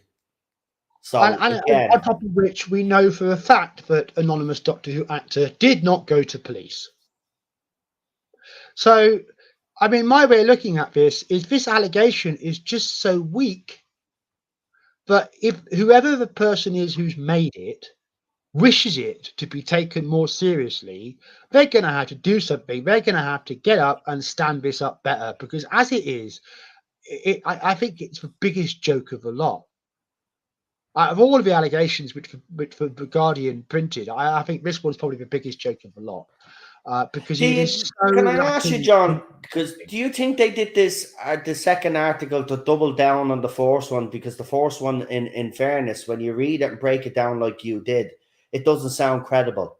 So do you think that they kind of probably saw that other people will see that this isn't quite credible? We've got to throw out another article now. Let's see if we got any No, more witnesses. I don't think that at all. I think the first article was a giant triumph which succeeded in everything it wanted to do within 24 hours. So I think it's the other way around. I think that by the time they came to write this a week later, they'd already won, and they couldn't be bothered. Yeah. Because why should they be bothered? They'd already won. Nobody was going to challenge them. You know, why put the legwork in? Just bang it out, get it out quick. There we go. I think that's what happened here. You know, because this so clearly is a newspaper story which just hasn't had the legwork put into it. I mean, it's Oh, so that's obvious. evident. That's evident that these two so-called journalists of the year that actually did a similar investigation, actually, and did a thorough investigation. People Well, actually gave them a lot of credit for their last investigation that they did. It took them a couple of years actually to get all the pieces together, but yeah, oh within the no. That's not right, Noel. You're what Lucy Osborne, who's the journalist you're thinking of. She specialised in those sort of stories, and she did an investigation into the dark side of the modelling industry. But she then is quoted as saying it took her 2 years to get that story together. yeah. However, in the GQ magazine feature from November last year, Cale and Osborne are interviewed, and they say, "Oh, this was a sprint, not a marathon. We only had 3.5 weeks." So it wasn't 2 years, it was 3.5 weeks to put together the initial article, and then, a few days to put together this one and call it job done. But it is a very lazy, poor piece of work. It's very obvious that there is more the paper should have done before putting this into print. Well, they shouldn't have mentioned Noel Clarke in the first place. This brings up the whole question, as I said. It's not appropriate to name. Look, victim comes forward, we take that victim very seriously. Obviously, we listen to what they have to say, but the accused also is entitled to due process, and one of those processes are until there's actually formal charges, their names shouldn't be mentioned, shouldn't be put out in the public. And I think the media, personally, myself, especially these two so-called journalists of the year, have overstepped the mark. And a lot of journalists have done that now for the last few years. They're overstepping the mark and think they can continue to do it.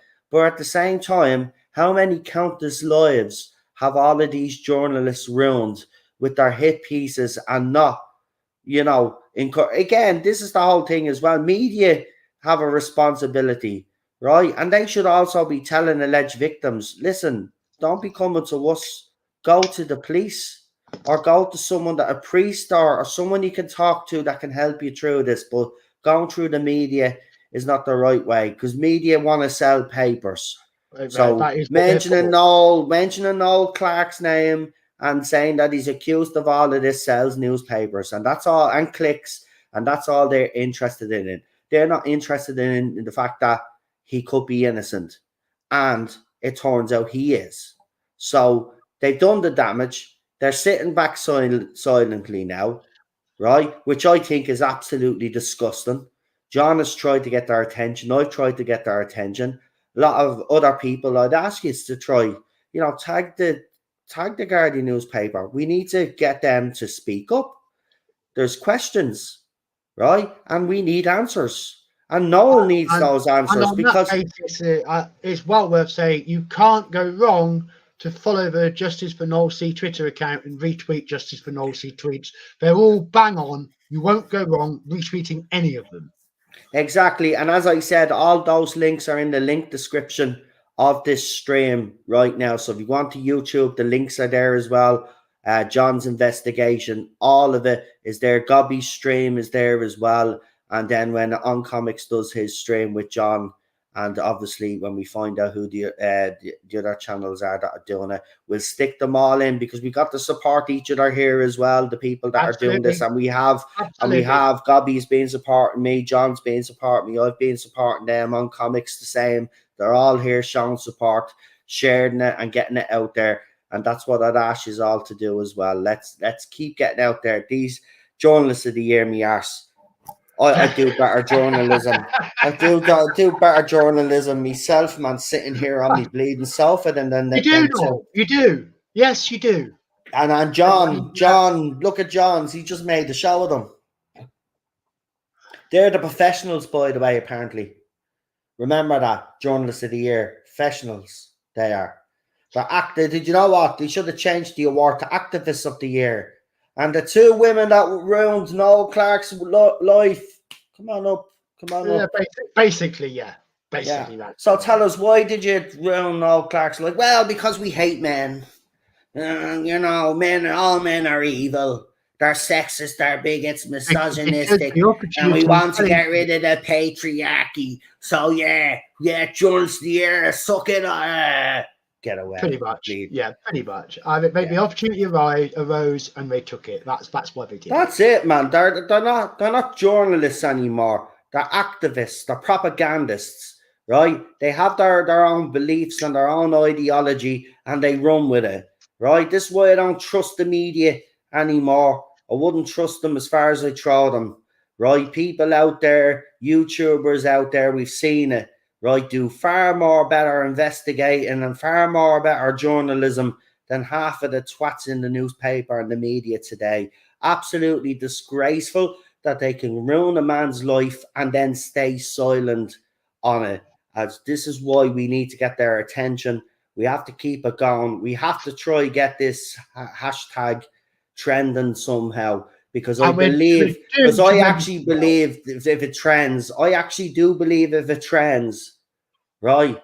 There's people are going to report on it. Trust me, when hashtags trend, right? The media, especially if it's Noel Clarke, that will be reported on. People will start talking, and then you never know. Journalists might be brave enough to see all the stuff that John's put together and put it in an article, and before you know it, then everybody gets all we're asking them to do is to go and find some answers to some of the questions we've raised. That's all we're asking them to do. That's it. You think it would be a free article for them if they were bothered. So look, we've John's working hard behind the scenes, Gobby, On Comics, and all the other people that we know I won't mention here, but we have a discussion thing going and we organize and stuff like that. But we really need you guys to help us out. Yous play a big part in this. Noel Clarke deserves his justice. He deserves his career back as well. This is absolutely disgraceful what's happened to him. And it's great to see that on YouTube now, finally, John, there are people talking about it. People are starting to talk about it as well on Twitter. Hopefully we can keep it going. Brilliant. Yeah. So keep it going. going. A long way to go. And, in terms of the Justice for Noel Clarke Twitter account, no end of tweets marked out to pay a visit to, let's put it that way. But we've taken it a little bit gently this week because we are in national mourning still. So we've only sort of done a few tweets, but next week will be from next week onwards. Obviously, it's understandable that you have kind of put a bit of a pause on it, and rightly so for your country. So, it's all over Monday now, isn't it? Monday is the funeral. It's far from all over. Well, I know what I mean, but the So much funeral's the to main do. thing for a lot of And people. there's so many avenues to take this forward. Talking of taking it forward, of course, we've now discussed all of the accusers. We've discussed all of them. So, not a single proved accusation amongst any of it. And verified by 4 detectives. Yeah. Remember that. And I think we should remind everybody. I think we should actually remind everybody of Noel Clarke's words again. For anybody that's new watching, you probably haven't seen, because you're probably not on Instagram or Twitter, but Noel Clarke did put up a video and a post. And I'm going to play it here again. And I'm going to play it every stream that we do on this topic, because I think it's important to highlight and hear what he has to say, because it is eye-opening in itself, and it dismisses everything that's being said anyway. He also did a Mail Plus for the Mail on I'm Not a Predator article. Doctor Who star Noel Clarke hits back allegations. There's an article there that he is actually pinned to his own Twitter account there. And I've put that in the link description as well if you want to read that, along with John's stuff, as I said, and this video. So I'm going to get the video up. I have to scroll down a little bit. It's not too far, because even though he has a public presence, he's not tweeting like loads every day. No, Like he makes a tweet every other day. Yeah. So because he's still suffering, because he suffers a lot from what's it, PSD? He said PSD he has stress disorder. Yes. Yeah. From the shock of everything. And also in that Mail article, which is pinned on Noel's timeline, he talks about how it pushed him to the edge of suicide. That's what I mean. This is the tragic thing about that, and people don't realize this, right? He's a father. He's also a husband, right? So if he had had enough and he actually went through what he spoke about, there'd be a wife at home who'd be a widow, and there'd be children at home without a father, right? That's the impact that those two journalists that did this hit piece, that's what it's done to Noel. And I don't shy away from it. I firmly blame those two journalists. I'm not going to go behind the door about it. I blame those two journalists. For what they did. Right? So if Noel they're lucky Noel didn't do that, because they'd be sitting there with their Journalist of the Year award with blood on their hands, in my opinion. And yes, that's strong to say, but you know me, I don't hold back. They would literally have blood on their hands. And this could so easily have been another Caroline Flint. And we'd be trying to clear Noel's name posthumously. That's how bad this could have got. And thank God above it didn't get to that point, but we got to turn it around. And Caroline Flack, that was sad. She was hounded by the media and people on social media, and exactly. Yeah, well, we know where that led to, and that's sad. She was. I actually really liked her on the video. Let's do Noel's video, because so can't listen to this enough. We're gonna listen to this again, but there you go. I'll just read what he wrote. No investigation, no assessment, no complaints, no reports. Facts. I waited to post this until it was confirmed by 4 other detectives. So he got the Freedom of Information Act basically on himself. And then he went to detectives and says, can you check this out for me, because I want to verify it, because before I post the video, I want to be sure. And that's exactly what happened. And now I'm going to let you hear what the man himself actually has to say. And you know what? He brings up a good point at the end. And just listen to what he has to say. As we've always said anyway on these streams, we just want people to be we want people to be open-minded, and not to be narrow-minded by some out there, and check out everything that John's put together. All we ask you is to read. Make up your own mind then after that. But don't make up your mind based off an article on hearsay.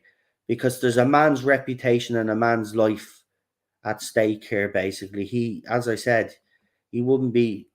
Obviously, he has a loving wife because he didn't go through with what he contemplated, but to be pushed that far, that says a lot, man. People don't understand. These journalists can just sit back and do what they do and destroy people's lives and don't realize I'd the also like impact we to point have. out, this video has now had 280,000 views.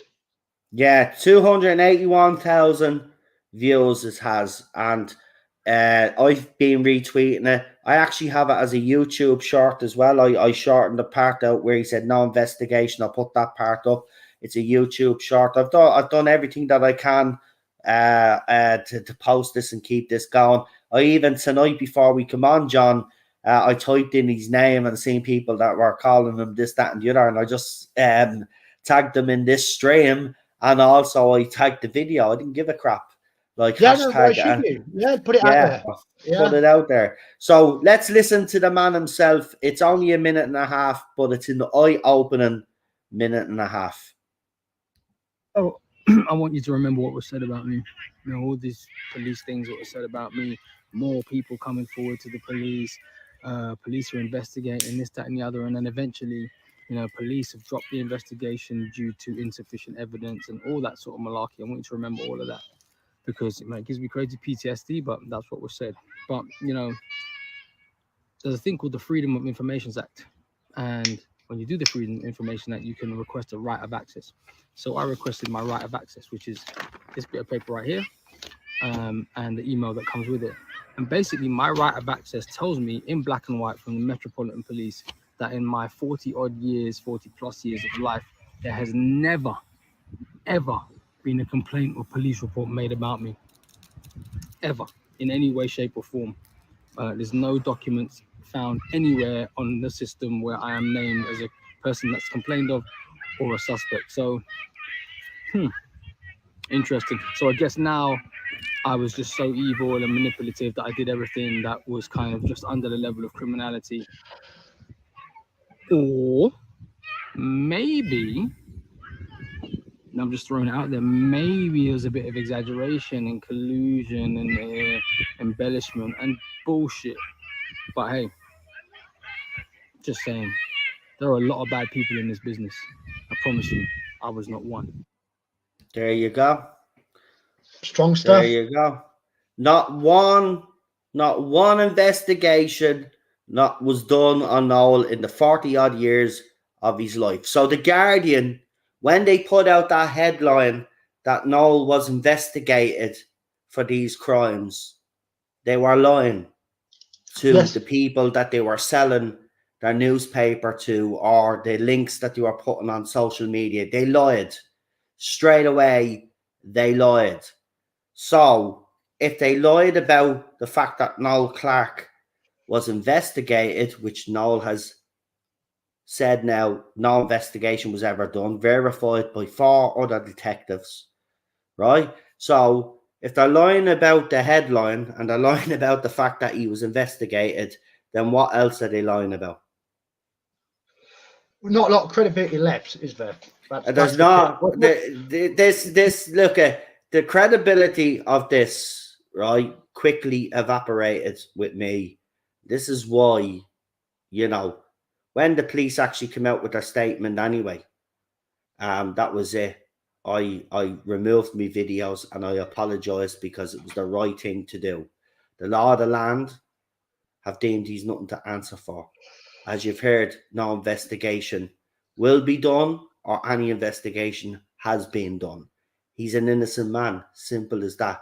This whole thing, whatever it's been about, whether it's a personal vendetta or whether it's just a group of people that are just bitter with him because he probably looked at them the wrong way or said something to them that they didn't like, this is a stitch up. Simple as that. This is, and the article is a hit piece. It's a hit on an innocent man. And you've got to ask the question, why? Why is he being targeted? It's a lazy hit piece, which is easy to see straight through as soon as you open yourself up to being willing to question. Well, that's what I mean. There has to be. Unfortunately, we live in a society, John, where we've seen, even on where we are on social media, on Twitter, we've seen pushback against it from particular individuals who we won't mention. But, you know, even with the evidence in front of them, even with the Noel Clarke video that we were posting to them, they blindly wouldn't just listen. Look, you've got people out there that if you told them that the sky, right? You said the sky is blue, right? It's blue, right? But they say no, it's not. It's not blue. It's green, right? But the evidence in front of them is there. It's a blue sky, but they'll say it's green, right? And they'll ignore the facts, right? Because you know you've seen them, these idiots with flags in their profiles and all these different hashtags and all of that, right? They're all activists, right? So most of them follow the Me Too movement. So anytime a man's accused of that, and they jump on it, right? So the Doctor Who fandom got their opportunity to do that with the Noel Clarke stuff and the John Barrowman stuff, and they're proud to come out and say that they're for women and all this. But as soon as a woman stands up for a bloke, they pile on her, treat her, you know, sexist behavior and stuff like this.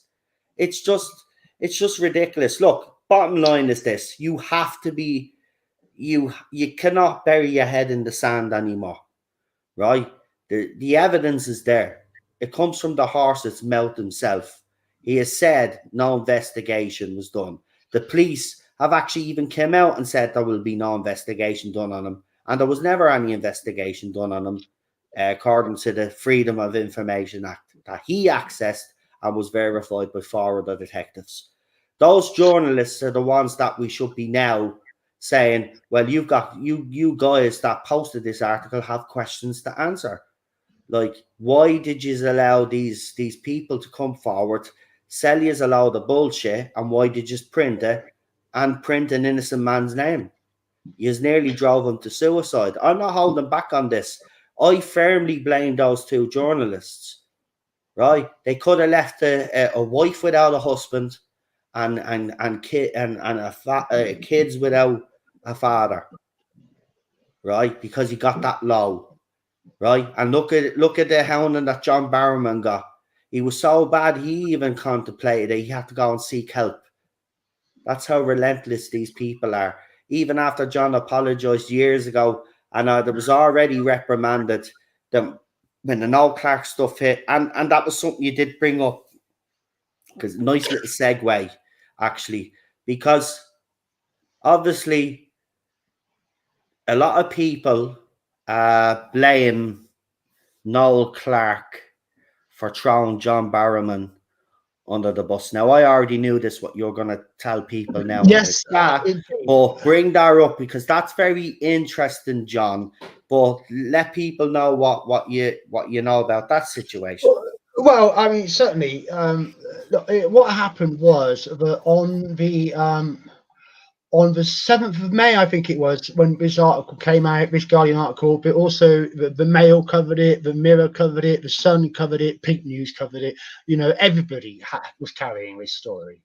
And it's all about this video from the 2014 Chicago TARDISCon convention, with Noel talking to Camille and talking about this anecdote from how John Barrowman used to behave on set. Now, the Daily Mail didn't credit the source of that video, but other papers did, including the Pink News. And it's unarguable that this video came from a guy called Kieran Hyman, who has an account called @the66 Ramblers. And at 4:07 p.m. on June the 18th, 2019, they put up that clip with the caption, "Honey, you've got a big storm coming," which was made in reply to Josh Snares, because they were talking about this sort of thing at the time. So that little circle of fandom, Josh Snares, his mates, they talked about this 2 years before. And then this is the video that the Daily Mail and others, and the Guardian itself, then put front and centre in their reporting about John Barrowman. So the video that caused John Barrowman all that trouble comes from Kieran Hyman. There's no debate about it. It's a fact. When the article first launched, I went straight over and had a look at this on the day. Yeah. And at the time, it was something around 4,500, 5,000 views on that video. It's now, because of all the media redirecting to it, it's 1.3 million views. I mean, I watched that video, right? Yeah. And I have to say, the way they were talking about even Noel and Camille in that video, it was a joke to them. It was a joke to them, right? Now, listen, John Barrowman has come out and says that he wouldn't do it nowadays. And I think that has to be recognised, right? But he gave the reasons why he used to do it. And on the Torchwood set, and this is verified by Eve Miles, I think, he used to do it to break the ice because he'd have to do a nude scene or something. And remember, he had a nude scene in Doctor Who, right? He had a nude scene in Doctor Who. So his way of breaking the ice was to basically streak or basically flash. Your ratings just went up. Right? And the thing about it is that exactly, you know what I mean? They even joked about it in Doctor Who. It was all a joke, right? But there was sinister goings on with that video because of a certain person. But want to make clear, even John Barrowman has actually come out to even back Noel up on this one. When obviously after the police came out and said he'd nothing to answer for. Obviously, John and Noel, I think there has been a bit of communication there. But John has made it clear that the video wasn't posted by Noel Clarke. In fairness, I think at the time and at first and for a while, John did believe that Noel had something to do with it. But it has since been clarified. And clearly he doesn't believe that anymore. And there's no reason that he should, because the origin of the video is right there in front of us and it's provable. So, you know, there is no need for Noel Clarke to be involved in this at all. And on top of which, it doesn't exactly make him look good. You know, so we're supposed to believe that Noel's in the middle of this giant shitstorm, which has just wrecked his whole life. But what he needs to do is to publish a video that makes him look even worse. What, to deflect from Noel Clarke or to deflect to John Barrowman? It makes no sense. Exactly, you're right. It makes absolutely no sense why he would do that to deflect. It wouldn't deflect anyway because, you know, there's just too much storm around the article that there's no way he would be able to deflect. So to try use John Barrowman when everybody already knew in the public was the thing that never kind of sat with me. But I did actually say, if you did throw him under the bus now, that's a disgrace at the time, because like a lot of people, at first I was originally thinking, he's guilty as hell. But of course, thanks to yourself and the police and the subsequent stuff that's come out, I've fully changed my opinion. I apologise that, as I said, I come out publicly in admitting we were all shocked. We were all shocked. Yeah, of course. You know, it was overwhelming. You know, it's horrible. And you know, I mean, as I've said before, when I read the original Guardian article for the first time, I had to stop reading it 3 times because I was just so sickened by it. You know, I mean, when it originally came out, you know, oh God, there's another one, there's another one, there's another one. So it's not like I can't understand how people could get completely overwhelmed by this. You know, and I just want to say that it's okay to change your mind. Yeah, of course it is. There's nothing wrong with that. You know, and you know, those of us who believe these accusations at first, those of us who sat on the fence of these accusations and didn't say more because we weren't sure where we stood on it, you know, that was then. This is now. And we have everything that's happened since, especially the fact that there's now very clear that there's no police action over any of this. You know, we've got to look at it again. We've just got to. In fairness, not. Exactly. Look. If anything, this has to put a highlight on this and a focus on this, because, you know, it could happen again.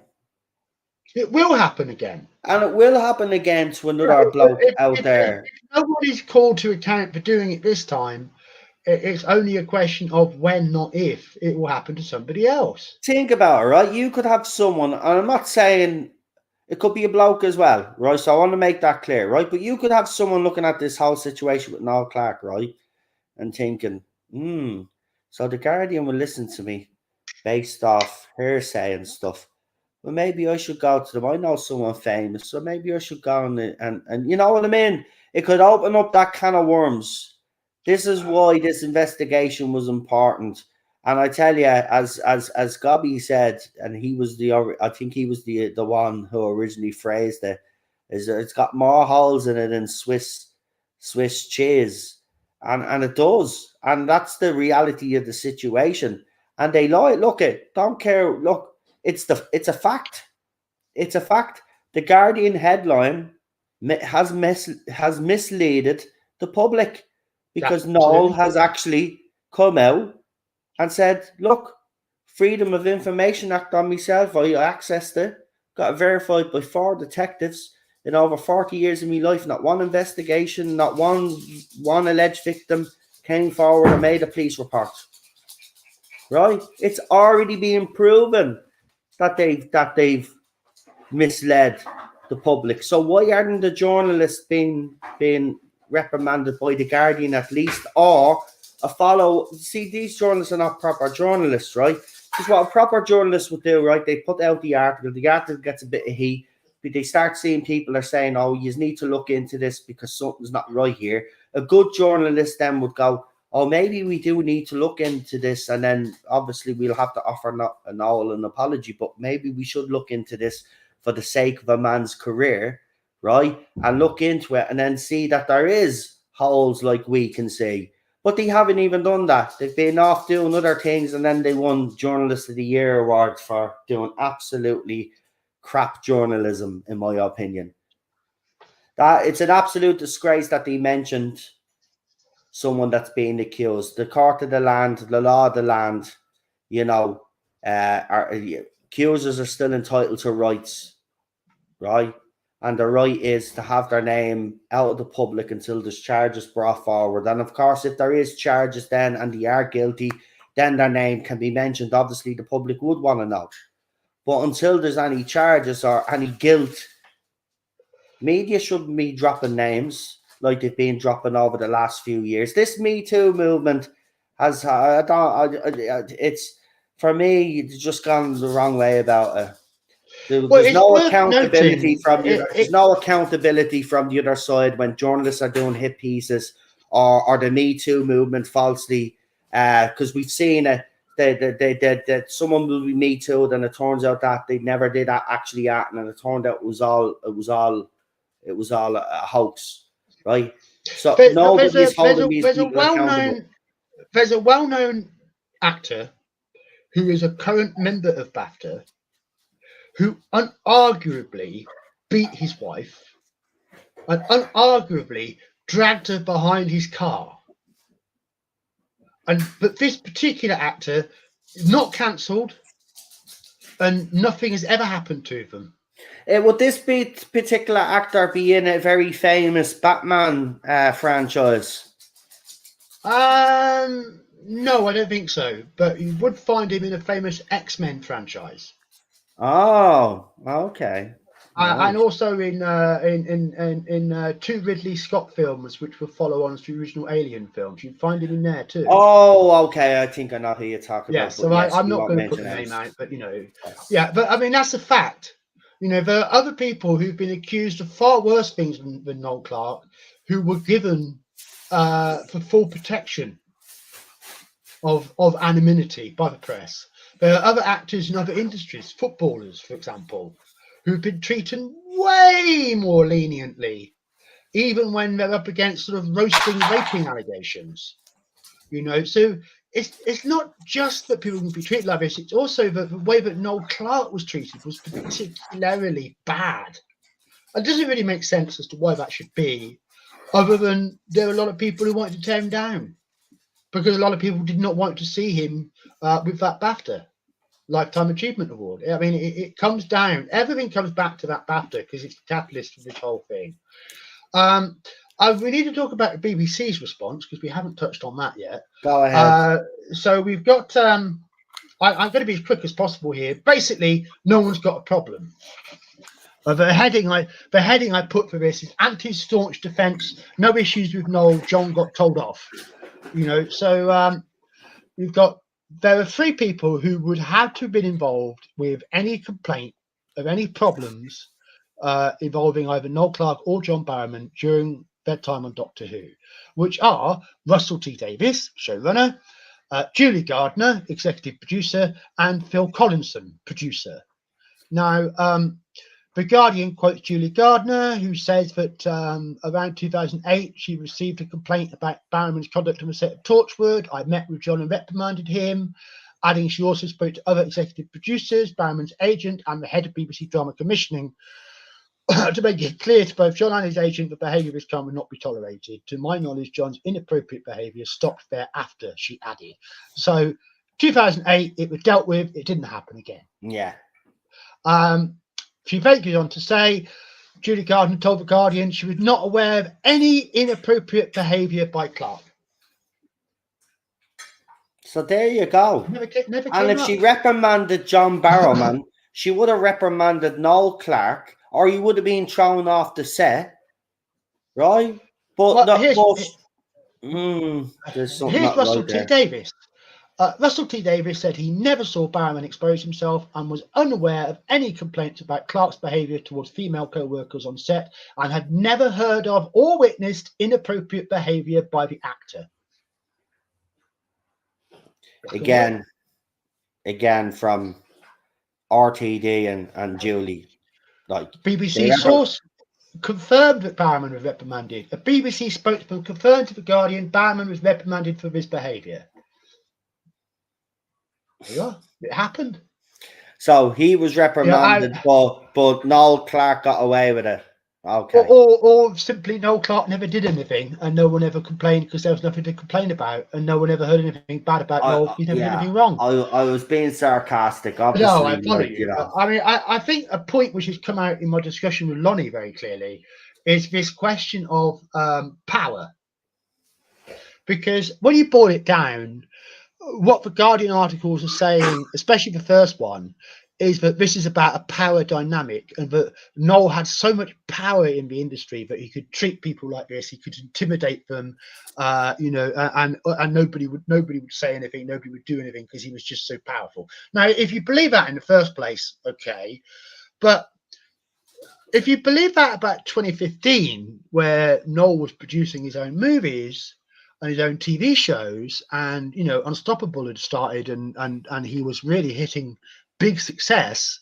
Then you dial that back a decade when Noel is just starting out, but we're supposed to believe that Noel has all this power and that he can badmouth people and wreck their careers and all of this, and that no one's going to do anything about it. And it's just utter garbage. Especially in around about 2005, if Noel Clarke had put a foot wrong with anybody, he'd been out the door. He was the new guy. He had everything to prove. He had no power.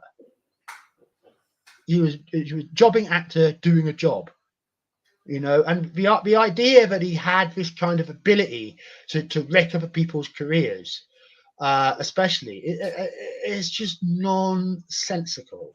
In an industry that Lenny Henry would accuse of being racist. Well, of course, Lenny Henry accused the Cardiff production of being racist when he did his stint on Spyfall back in 2019. So if they were, they'd have no problem with getting rid of Noel Clarke on you know what I mean? None of this makes sense, man.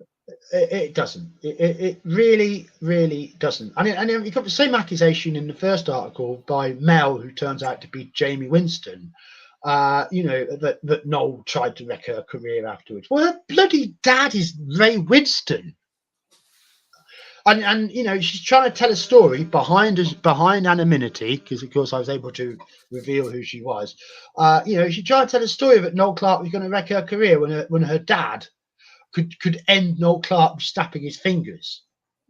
But that's what we're asked to believe, So But there is one thing about these BBC. I mean, it is a full house. You know, everyone in the BBC is saying we had no problems with Noel Clarke. But there is one mystery with this, Noel, which is Phil Collinson. Phil Collinson isn't mentioned in that Guardian article in terms of any kind of response. Now, why? Did they not reach out to Phil Collinson for comment? That doesn't make a lot of sense. Why would you reach out to RTD and Julie Gardner but not ask Phil Collinson? Yeah. Or did they get a quote from Phil Collinson and it was, you know, another glowing report about Noel and they just didn't use it? Because the one thing's for sure, if Phil Collinson had given a quote to the Guardian and said, actually, I thought that Noel was up to no good all along, they'd print that. Oh, yeah, they'd rather print that than print the RTD and the Julie one. You're right, absolutely spot on. Why, that is a bit strange, actually. So I believe that if there are any fans who chit chat with Phil Collinson, you know, not in any way to put pressure on him or being any way negative, but just ask him. You know, did the Guardian ask you for a quote to go with that piece because your name's not in it? See what he says. Because if it is right that Phil Collinson gave a positive quote and the Guardian didn't mention it, I think that would be another very serious blow to the Guardian's credibility. Exactly, because the question would be asked, why not? Claims that Noel Clarke misbehaved in the production of Doctor Who, you know, leave the rest of it aside, just looking at that part, I think if Phil Collinson was to come out and said, I actually gave him a quote and they didn't use it because it was, you know, I agreed with Russell and Julie, I think that's something that fandom benefit from knowing. So I just generally think that it would be good to anyone gets the opportunity to ask Phil Collinson about this to do so, because it would be really genuinely interesting to see his response. Yeah, I agree. And the fact that they've left, you know, they either haven't went to him or they left his quote out. And again, you do raise the question, if it was a bad quote, they'd obviously put it up because that would give their article, give their article a bit more credibility. But if they left it out because it was another positive account of Noel Clarke's behaviour, well, then serious questions have to be asked. Why are they hiding positive feedback? You know, none of this makes sense, man. None of this made sense. I mean, I think there's a very clear answer to that. If you have RTD and Julie Gardner and Phil Collinson all lined up together to say any accusations against Noel from his time at Doctor Who were bullshit as far as we're concerned, I think that would have been too damaging. You know, if that supposition is correct, I don't know that it is, but I'm assuming it is, because I'm assuming that they wouldn't have not approached Phil Collinson. And I'm assuming that if Phil Collinson had said something negative, it would be in print. The fact he's not quoted in the paper, I think, means he gave another positive review to Noel Clarke. And I think that should, if there's a way we can help bring that out, that would be a benefit. So just something to mention for you to keep in mind. Because that's where it all really boils down to now, isn't it? Which is about us as Doctor Who fans, Noel Clarke fans, and where we now stand at the end of this process of deconstructing all of this stuff.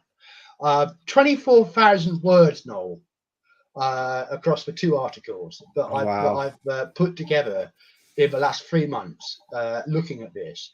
And I would really have to say, if that isn't enough to spark doubt in your mind, I mean, what could I say? And you mentioned that we have some detractors on social media. Yes, we do. But to my mind, they've really had very, very little impact. Oh, well, I will agree with you on that. I mean, there's an account out there that's bigger than all of our accounts put together, and our tweets are getting more traction. He's lucky if he even gets one person to even show a little bit of interest. Look, yeah, I'm not worried about people like that. But it just goes to show you that there is a narrow-mindedness out there. The evidence is right there in front of them. You described it as pushback, and yeah. I don't think they pushed back at all. No, because they've not pushed back on Noel's video, on his no reports video. That's just sitting there, unmolested, untouched. Nobody can go near it. gaining more and more views every day. Coming up to 1/3 of a million views now, and no refutation, no fact check, no nothing. But they haven't pushed back against a single word, a single statement, a single claim, a single question Yeah, raised right. across the 2 articles. Silence, nothing. Because the problem is, no, they can't. Because all they've got is the words in the Guardian article, and we've ripped that into shreds before we even start. So, they're on the back foot to start with, and they can't touch our information, because the more they touch our information, the weaker their own position becomes very quickly.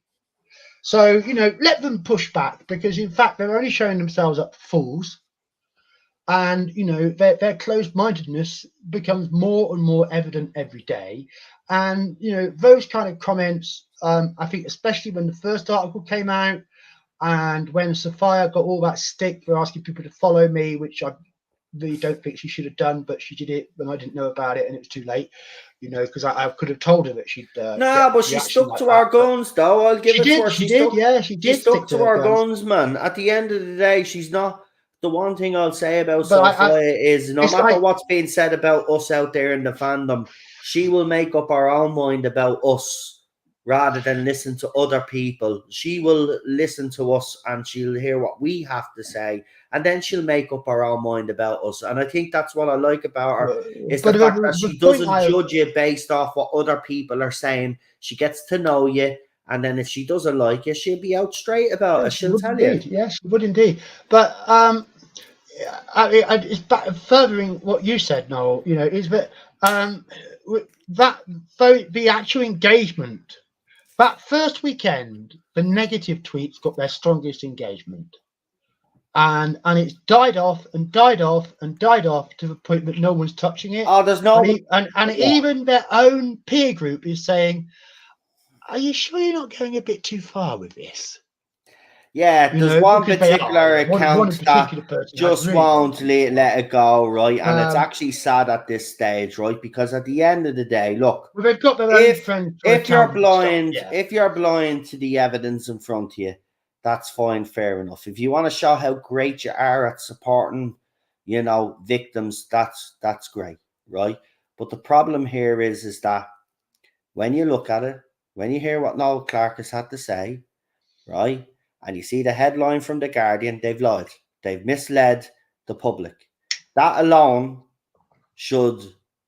any sane person should raise alarm bells. The fact that it doesn't with you, that's fine, fair enough. But the fact that I just don't get people today. I really don't. Even if the evidence, as I said, the sky is blue, right? You tell them it's blue, but they'll say it's green. Right? Even though the evidence is there in front of them. Evidence is there in front of them right now. And there's still a few narrow-minded people. But John is right? There are a few narrow-minded people, because this has more people supporting him now. We've seen it on YouTube. I've shown you that screenshot. If people want further proof, what I'll do is I'll do a little video on my phone, and I'll show you putting in the hashtag so people don't think that I'm lying, because you know what they'll say. Oh, look, in Noel's photo shop there, how I like all of this other rubbish that they give, right? So if I have to do a little video, I will, and I'll prove it. Actually, the next time you do a video, and Gobby Guy can actually confirm this. Actually, when he does his next video, go into your link description, put in hashtag Justice for Noel Clarke, and it actually tells you, as you're putting in the hashtag, how many videos there is and how many channels are talking about it. Yeah, and I showed you the screenshot. There's 100 videos or 100 channels talking about this topic. Hashtag Justice for Noel Clarke on YouTube alone. And as I repeatedly have told people, this is not just about the Doctor Who world. Noel's career is bigger than that. His fan base is bigger than that. And, certainly in terms of fans like his Bulletproof fans, they've been much more robust in not taking this bullshit from the start. I think we've got quite suckered, really, as a Doctor Who fandom. And I think it does challenge us now as to how we, as a fandom, go forward. How do we personally relate to this? One thing I put We'll in be the judged article, on how we respond. We will be judged by future parts of this fandom on how we act and how we respond to this.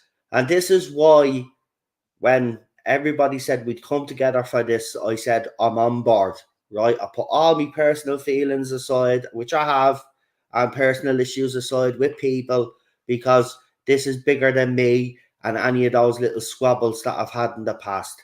This is about a man's career, an innocent man, and that's all that matters right now. So, you know, as I said, guys, and I'll keep saying it to you, all the links that you need are in the link description. Gobby Guy's videos there, all the links. He'll have links in that video too.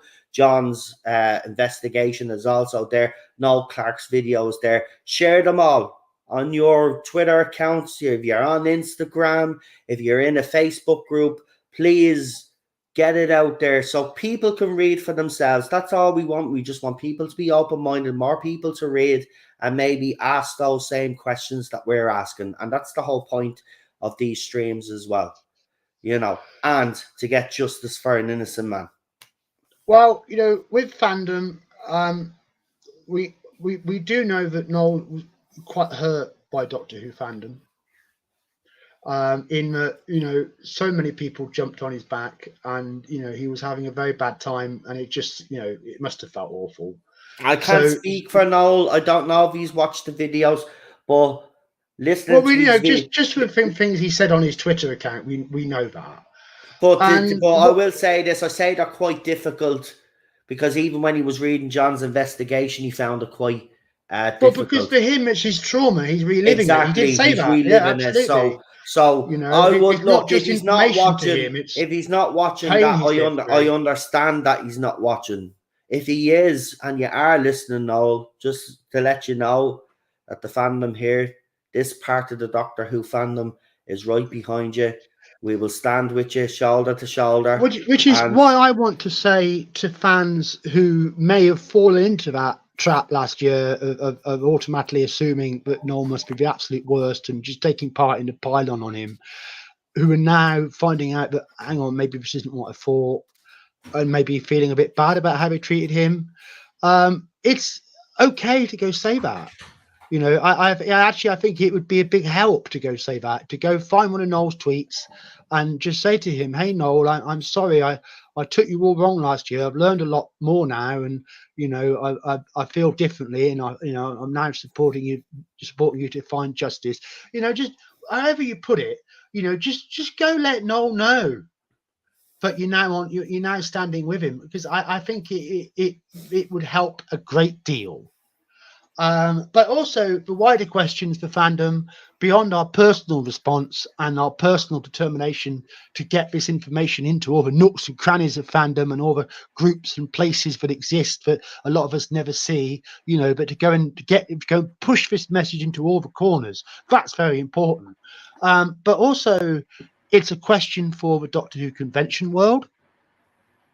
And how come that John Barrowman placed no police action is now back on the convention circuit? When are the invoice come back Noel's way? You know, exactly. that's a serious question. You know, and with the Lisa Graham allegations, you know, I suspect we'll find that there's very little support for Lisa Graham in the convention world, and I think, you know, we don't know who else might come forward to say. Well, in fairness, that would explain the fact that she's an absolute ghost right now, and there's nothing that we can find. It could explain that a bit, yes, and also it's a question for the Doctor Who creatives.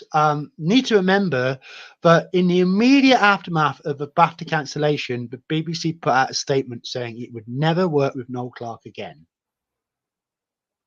So that is a bit of a problem for us as Doctor Who fans, isn't it? Because it means that we're never going to see Noel back on telly again. Noel not even going to be allowed to do a commentary on a Blu-ray or something. No, but hang on. The fact that forget the BBC, it with Big Finish, John. Though the fact that BBC were very strong in their words on an article that was basically based off alleged Obviously, in the article, allegations is this quite was a separate startling to statement. me. But it is quite startling that that even studios and organizations like the BBC are just taking alleged allegations as actual fact. Well, And that's then they what they put did. out that statement and say, well, we're not going to work with him Exactly what anymore. they did. And you're right, they're in an awkward position now because But well, with Big Finish, for example, there's no way that Big Finish would go against a BBC black boycott. They just couldn't do it, could they? Not being license holders. You know, if the BBC said we don't work with that person, they can't go working with them. well, So Leland, the only thing which is going to change that is pressure, and the only place that pressure is going to come from is us. So we better start bringing it to bear if we ever want to see Noel Clarke back on television as part of Doctor Who, or ever want him to be able to be part of any licensed Doctor Who product ever again. Leland asks a question, and I can answer this. Will BBC ever hire Clarke or Barrowman for anything again? Well, Clarke, I'm not so sure, but John Barrowman, they already did. Yeah, Right. there's no, I think hint of any people are barrier forgetting that against working with Barrowman. the original incident with Noel or with John Barrowman happened years ago, right? So they knew about it. BBC already knew about it. They even wrote a bloody song and joked about it, right? And then when Jodie Whittaker's there, Doctor Who was failing, they brought him in for a cameo. So yes, they did hire him again. The fact that twice. So the fact that actually, but listen to this, the fact that actually when it resurfaced again, they decided to cut ties with him and then pull his audio that was due to be released from Big Finish, right? But they're hypocrites because he's already gave him a job a few months before to try help save the bleeding Whittaker era. He's had no problem then, but all of a sudden, because there was a small minority on Twitter who we know who they are, they're just bitching on about everything that they can get, and they can get to give the sink their teeth in because, you know, as I said, they're all driven by propaganda and ideology and all of this nonsense, right? And then because of those accounts, BBC decided, oh, well, yeah, we better do something about John Barrowman, right? We'll cancel him. The bottom line is there's a very great deal that fandom can do and should do. And that going forward, especially now we have this detailed look at all the allegations that actually involve the world of Doctor Who, you know, there's no reason not to bring that pressure. And, you know, I just at this point where I'm challenging people to challenge themselves to do better. You know, that's where we're at. Adams put in, was the convention supervisor looking after Gemma? If so, why didn't Lisa ask to swap Noel with Gemma? Well, that's a very good question. All right, yeah, actually, it's a great question. Leland again. We all know about the Jimmy Savile thing, but that's what I'm saying. BBC had the spotlight on them and pressure from government and the public after it turned out what they did, right, with their cover-ups and all of this other nonsense. BBC have overcompensated since. That's why we've got the BBC that we've got now, right? There is no way that Noel Clarke would have got away with the stuff that he's been accused of if they reprimanded John Barrowman. I don't get it. One rule for one and a different rule for Noel Clarke. No. Look, again, as I said, you know, Noel has already proven that the Guardian lied. It's mischief dragged up many years after the fact without any actual evidence behind it. That's all it is. What else are we supposed to say about it? You know, it's a steaming pile of poo. Yes, that's exactly what it is. That's all it ever has been. But once you see it, the blinkers can't go back on. You can't go back to being blissfully ignorant about it, and that's a good thing, because injustice needs to be challenged. And this is injustice. Right, just a quick shout out to Gobby because he says he has to head off. So thank you, Gobby. Now it's been a long weekend for you, and again, congratulations on both your streams. Actually, even the one today with John, well done. I'm glad good things are happening, mate, and long may they continue. And we will see you soon. Have a good night, man. I got the tough job. I had to follow Sophia Mark. I mean, that's not easy. No, she's following me as well. And actually, I have to say, when he did his interview with Sophia, Sophia was actually very kind to give me a bit of a shout out. Yes, she did. I saw her do that. Yes, she did. Yes. Which I have to be honest with you guys, you should have seen the smile on my face, but it wasn't about me anyway. But someone did actually clip it and threw it up on Twitter, but it's lovely. But then I was fair, like yourself, I was fair of her because then if people seeing that clip. Interesting, Noel. Disaster Area has just said in the comments, sent you a video from the convention to show how close together they sat. I would like to see that too. I have to be right. I will. Where did you send that? On Twitter or on? Hold on, I'll check Twitter because if you've sent it. In general, my DMs are open. Anybody, and I mean anybody, can to send me anything you want to. Do that, and if you can find this elusive person. Well, we certainly would like to find Lisa Graham. I think the big litmus test is going to be: is she going to break cover and say something, or is she going to, sit back, hide away, and stay on silent? Facebook? Okay. Because if she won't refute this, then there is no credibility to allegation. If she's genuine and she's going to sit back and let herself be refuted like that without any come on. That's what I mean. Again, that's another thing as well. Like they might. I'm not saying they'd watch this particular stream, but they might see something. It might spark them into action. The word is getting out there. I've actually got proof. I could prove it. Well, then prove it, then, and we'll shut up. That's the whole point as well. All of these people have said there's photographs and video, right? I could tell you right now, right? If they actually had that evidence, right? Noel Clarke's career would be absolutely over. The naked audition video that nobody knows exists, except for the claims of one woman who happens to have been in a legal dispute for thousands of pounds with Noel's company. Right, I've got this convention, but it's 11 minutes long. Well, no, I mean, I'll research it later, so to speak. But I will definitely be. But it's someone that's. All right, no. He's actually sent it to me at the point. I didn't know you could do that. That's actually very. You can if you get it to you can send it at the point. Now, I don't want to put the sound on because clearly. Let's have a quick look if we can have a look. I'm throwing it up. I'm gonna definitely throw it up. But what I'm saying is, I'm not putting the sound on because this is someone else's video.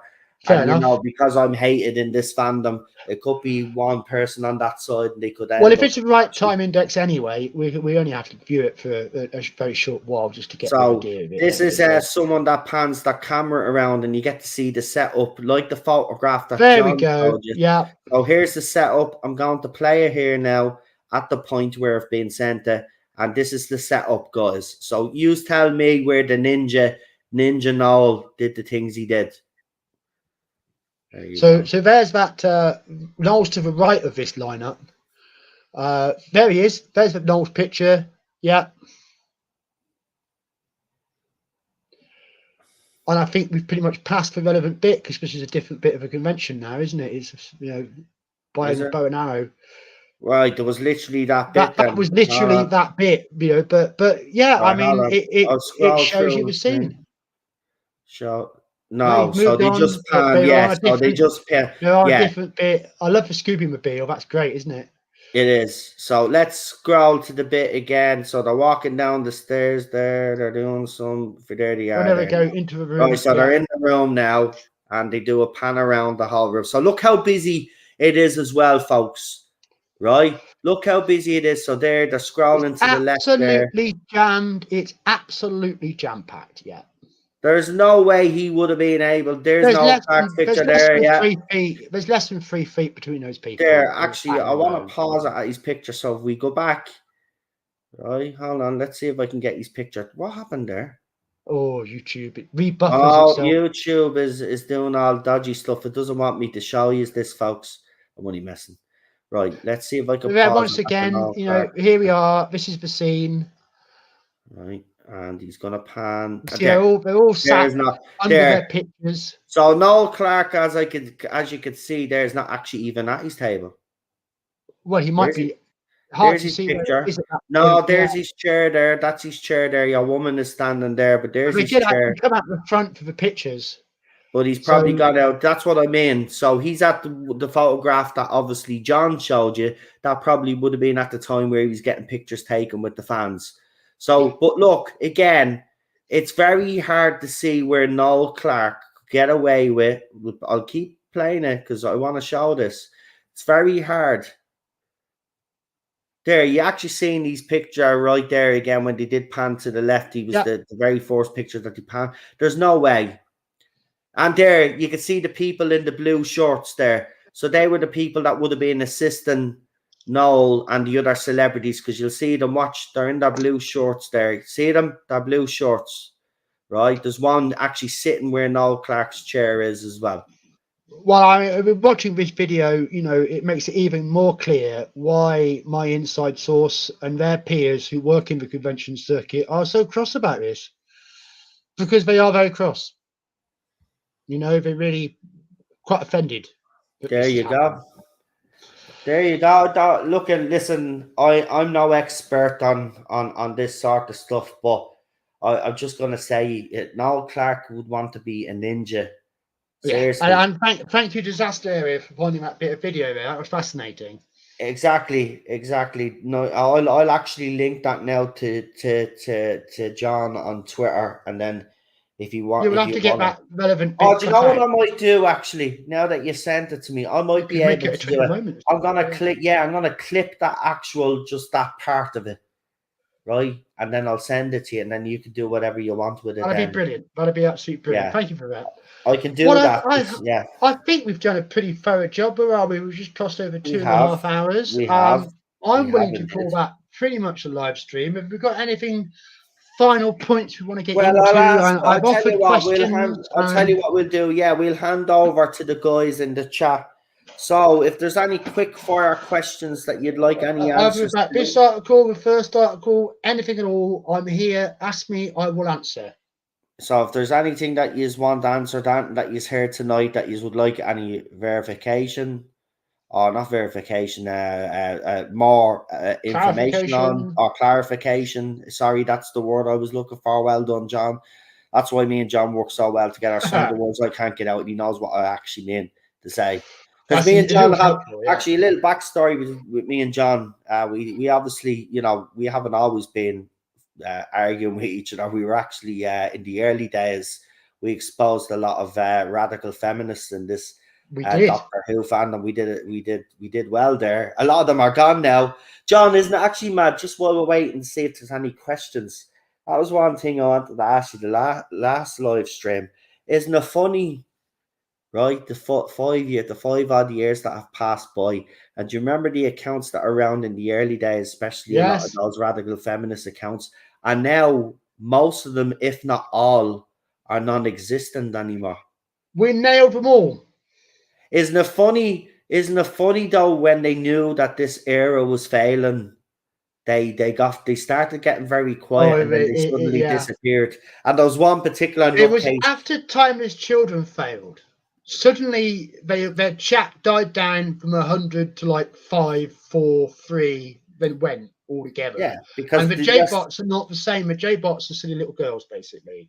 That's the thing. They noticed. They knew then after that. Even the Timeless Child for some of them was the big no for them as well. They won't admit it publicly, but they knew exactly the arguments that we were making about the Timeless Children. They knew deep down we were right, and they didn't agree with it. But because they of course, that tweet that they had Jodie Whittaker read out from the, what was it, Ms. Griff's Lane, I think was the Twitter account. I showed it. You know, and for every sexist that stops watching, there'll be a brand new girl fan.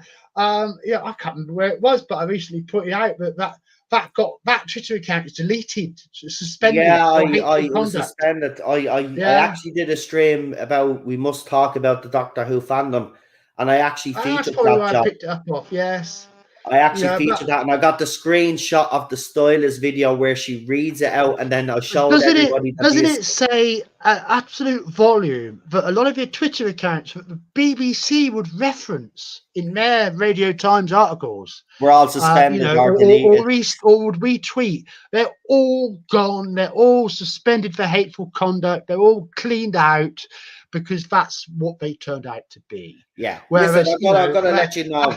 I'm gonna let you know there was an organ. Look. Me and John investigated this, right? And we could tell you now that months before Jodie Whittaker was even cast, there was this convention, and John will back me up on this, and it was got to do with feminism within Doctor Who, and all of the feminism. all of Yes. the Crystal D, all of them. Sophie was there. I think your woman that plays Tegan was there. I forget her name. Very bad with names, right? But they were all there, right? And obviously, because it was a feminist thing, a lot of women were in the audience. Now, there was one particular woman that was in the audience that took it literally, and she set up groups to target male YouTubers. Yeah. Me and John exposed this, right? The shadies going on with the Me Too, right? Ben Cook, all of this other stuff. There was lots of dodgy stuff going on, and now, as I said, most of them. Well, the funny thing is, they were actually after Ben Cook. They wanted to cancel Ben Cook. Yeah. And then when we did that original investigation, we felt so sensitive about that. We kept his name completely out of it. But the weird thing was that video hadn't been up an hour, and Ben Cook had blocked us both. He'd ousted himself. He'd ousted himself, and we were very careful. We'd never even had interaction with him. No. Well, I had interaction with him over Jodie Whittaker, where he said, "Well, there's no conversation to be had." So I had limited. It just goes to show that just because you don't necessarily see the response, it doesn't mean there isn't a reaction. Yeah, and I can assure everybody that Justice for Noel Clarke is having a big reaction. It is, and keep it up, guys. And everybody, I know for a fact that the article links are being emailed around inside the industry. And listen, just what on behalf, obviously we can't speak for Noel Clarke, but I know if he was here, he would thank everybody for doing their bit. But myself and John can actually say that. But so I want to say thank you to everybody so far that has shared, done their bit. You've done this, people, and you're continuing to do it, and we're going to do it even more and be even bigger until we do achieve the target aim of justice for Noel Clarke. End of story. That's what we're doing. And that's it. And the end game is getting justice for Noel Clarke and seeing him hold that BAFTA back up again. And then, obviously, he'll settle a few scores, which rightly so. And then he can move on and build his career back up again. And listen, he's a talented producer. When Noel Clarke's tell-all book comes out, I'm first in the queue with my money. I want to read that book.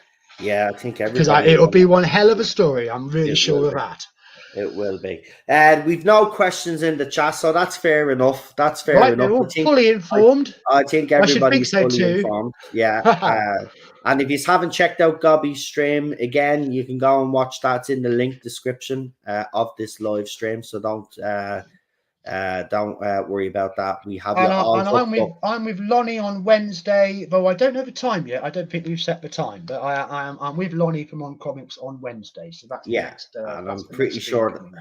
And I'm pretty sure they'll sort that out in the chat later on. It'll get worked out. I'll get it worked out. But yeah, look out for them, support them, and look, even if you're not subscribed to the other channels in question, go and watch the videos anyway.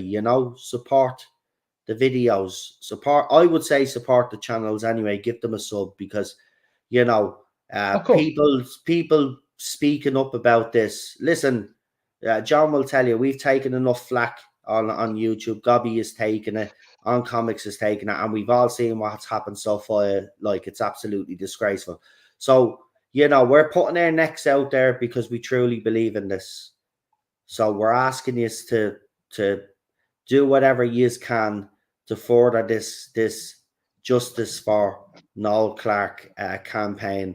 And as John says, next week they'll be back to full steam ahead. Obviously, with the couple of weeks that we've had in it, with the Queen passing away, out of respect, It's not been the right time to be pushing it hasn't been pushing exactly, another, and no. it's not. And you're right. It is. It's very respectful, and a lot of, I'd say that's one thing I will say. Right, there's some parts of the Whovian community that speak for the fandom or the fandom listen to, that have shown themselves to be particularly It's not really nice quite people. But vile, I some of want to it. Yeah. say to this side of the fandom, I'm proud of every single one of us, and especially those channels that were due to stream, but because of what happened, had the respect to not stream. It It doesn't goes. matter if you're a Republican or a monarchist. There's such a thing as decency. That's it. So look, those people that are always praised in this fandom let this fandom down big time. But you guys really showed the kind of people that yous are. Yous are respectful, and it, as John said, no matter what your opinions are, everybody was respectful, and that's what we like to see, and that's what it's all about. But the other side really should hang their head in shame. You've really showed your true colours, and I hope that their behavior has actually been an eye opener to a lot of the fans out there, that they do influence. I think it certainly has. You need to stay away from these people. I'm not saying come and follow me, stay away from them and follow me. No, you will find someone that will be in line with your way of thinking.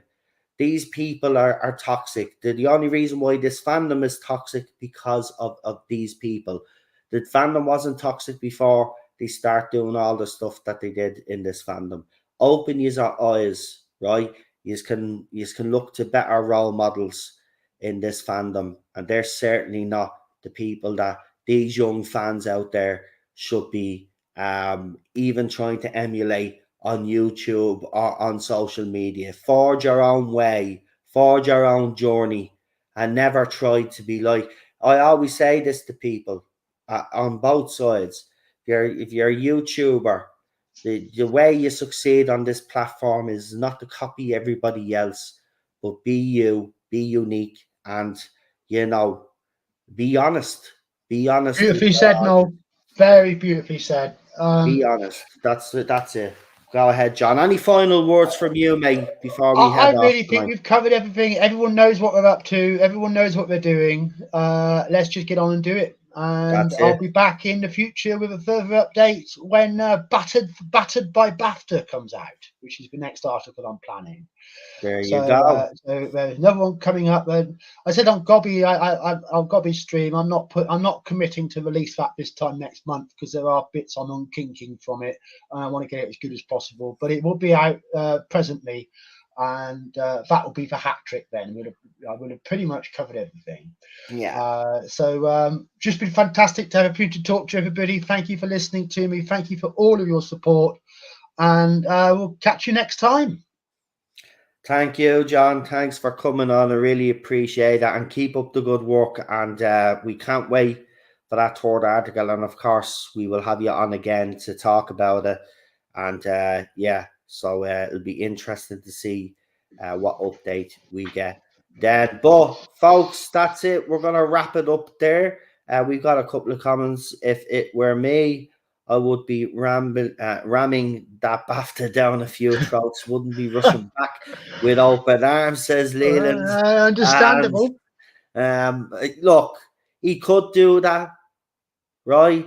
But I think he's a better bloke than that, and I think he would show more. Noel Clarke is on record as saying that he does not want his BAFTA membership cancelled. He wanted to stay in BAFTA. There you go. Even after they did that, and look, if everything falls into place, and when Noel actually gets his things in order, and then the Guardian then is sued, then we will see the fallout from that, and then obviously then if and when Noel wins, BBC are going to be in an awkward position. BAFTA are going to be in an awkward position. BBC will have to issue an apology. BAFTA will have to It'll be issue an all apology. lessons must be learned. Yeah, how all of that. terrible. Yeah, lessons be learned. This Yeah, must never happen again. It'll be a hollow apology, and at the same time, 95% of those who couldn't wait to slam Noel will be saying they backed him all along. Yeah, because that's human nature. And but the thing about it is, he won't mind for that. He won't mind about that, even if it is hollow, because at the end of the day, they've put it out publicly. They've then backed him publicly, that's what matters. And then that's what matters to him. That's what matters to him. Getting his justice. That's all that matters to him. Raising these questions, getting these questions answers, and keeping up the pressure. That's it. What we have to do. And that's what we're going to do. And we'll keep you informed along the way. And if there's anything new that I need to cover and stuff, because John keeps an eye on all of this, and if there is anything that John thinks we need to discuss, we'll be back on to discuss it. So I want to thank you all. So Cam's Crash Courses and the Third Doctor are the last two comments. So we'll read them out. BAFTA need a damn good kicking, he says.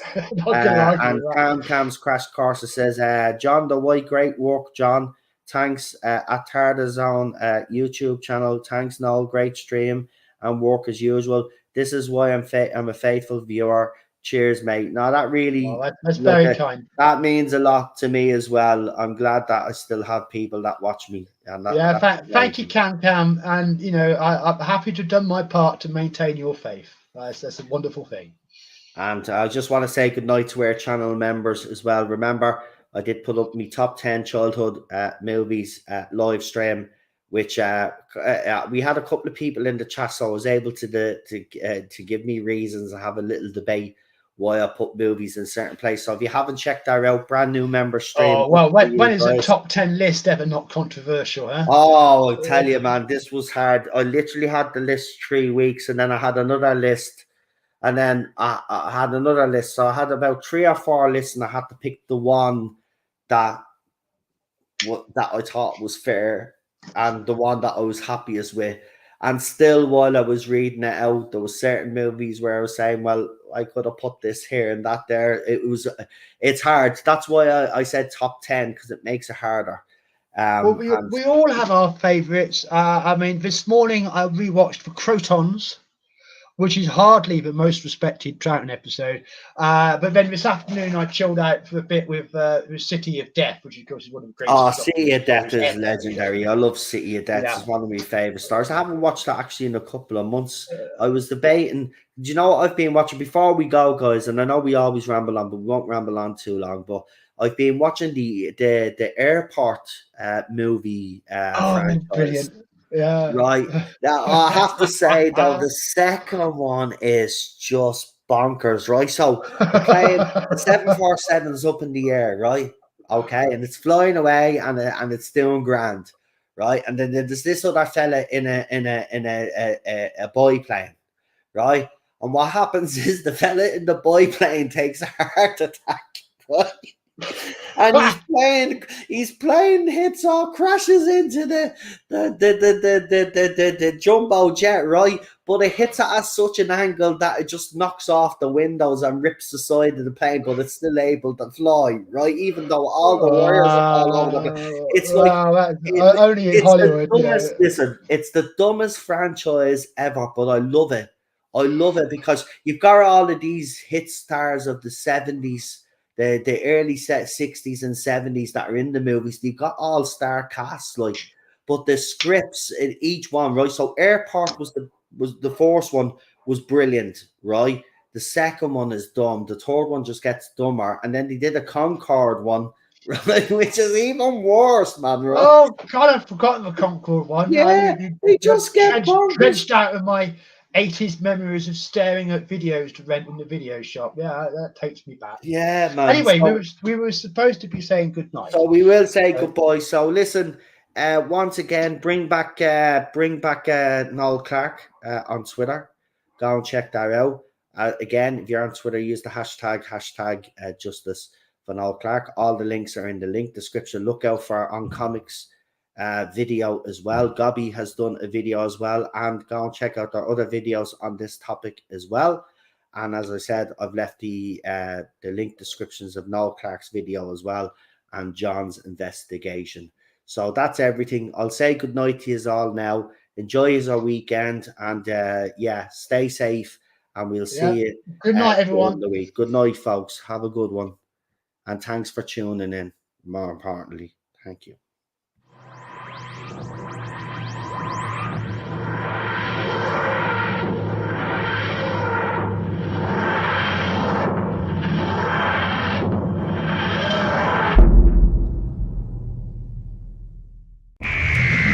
Yeah.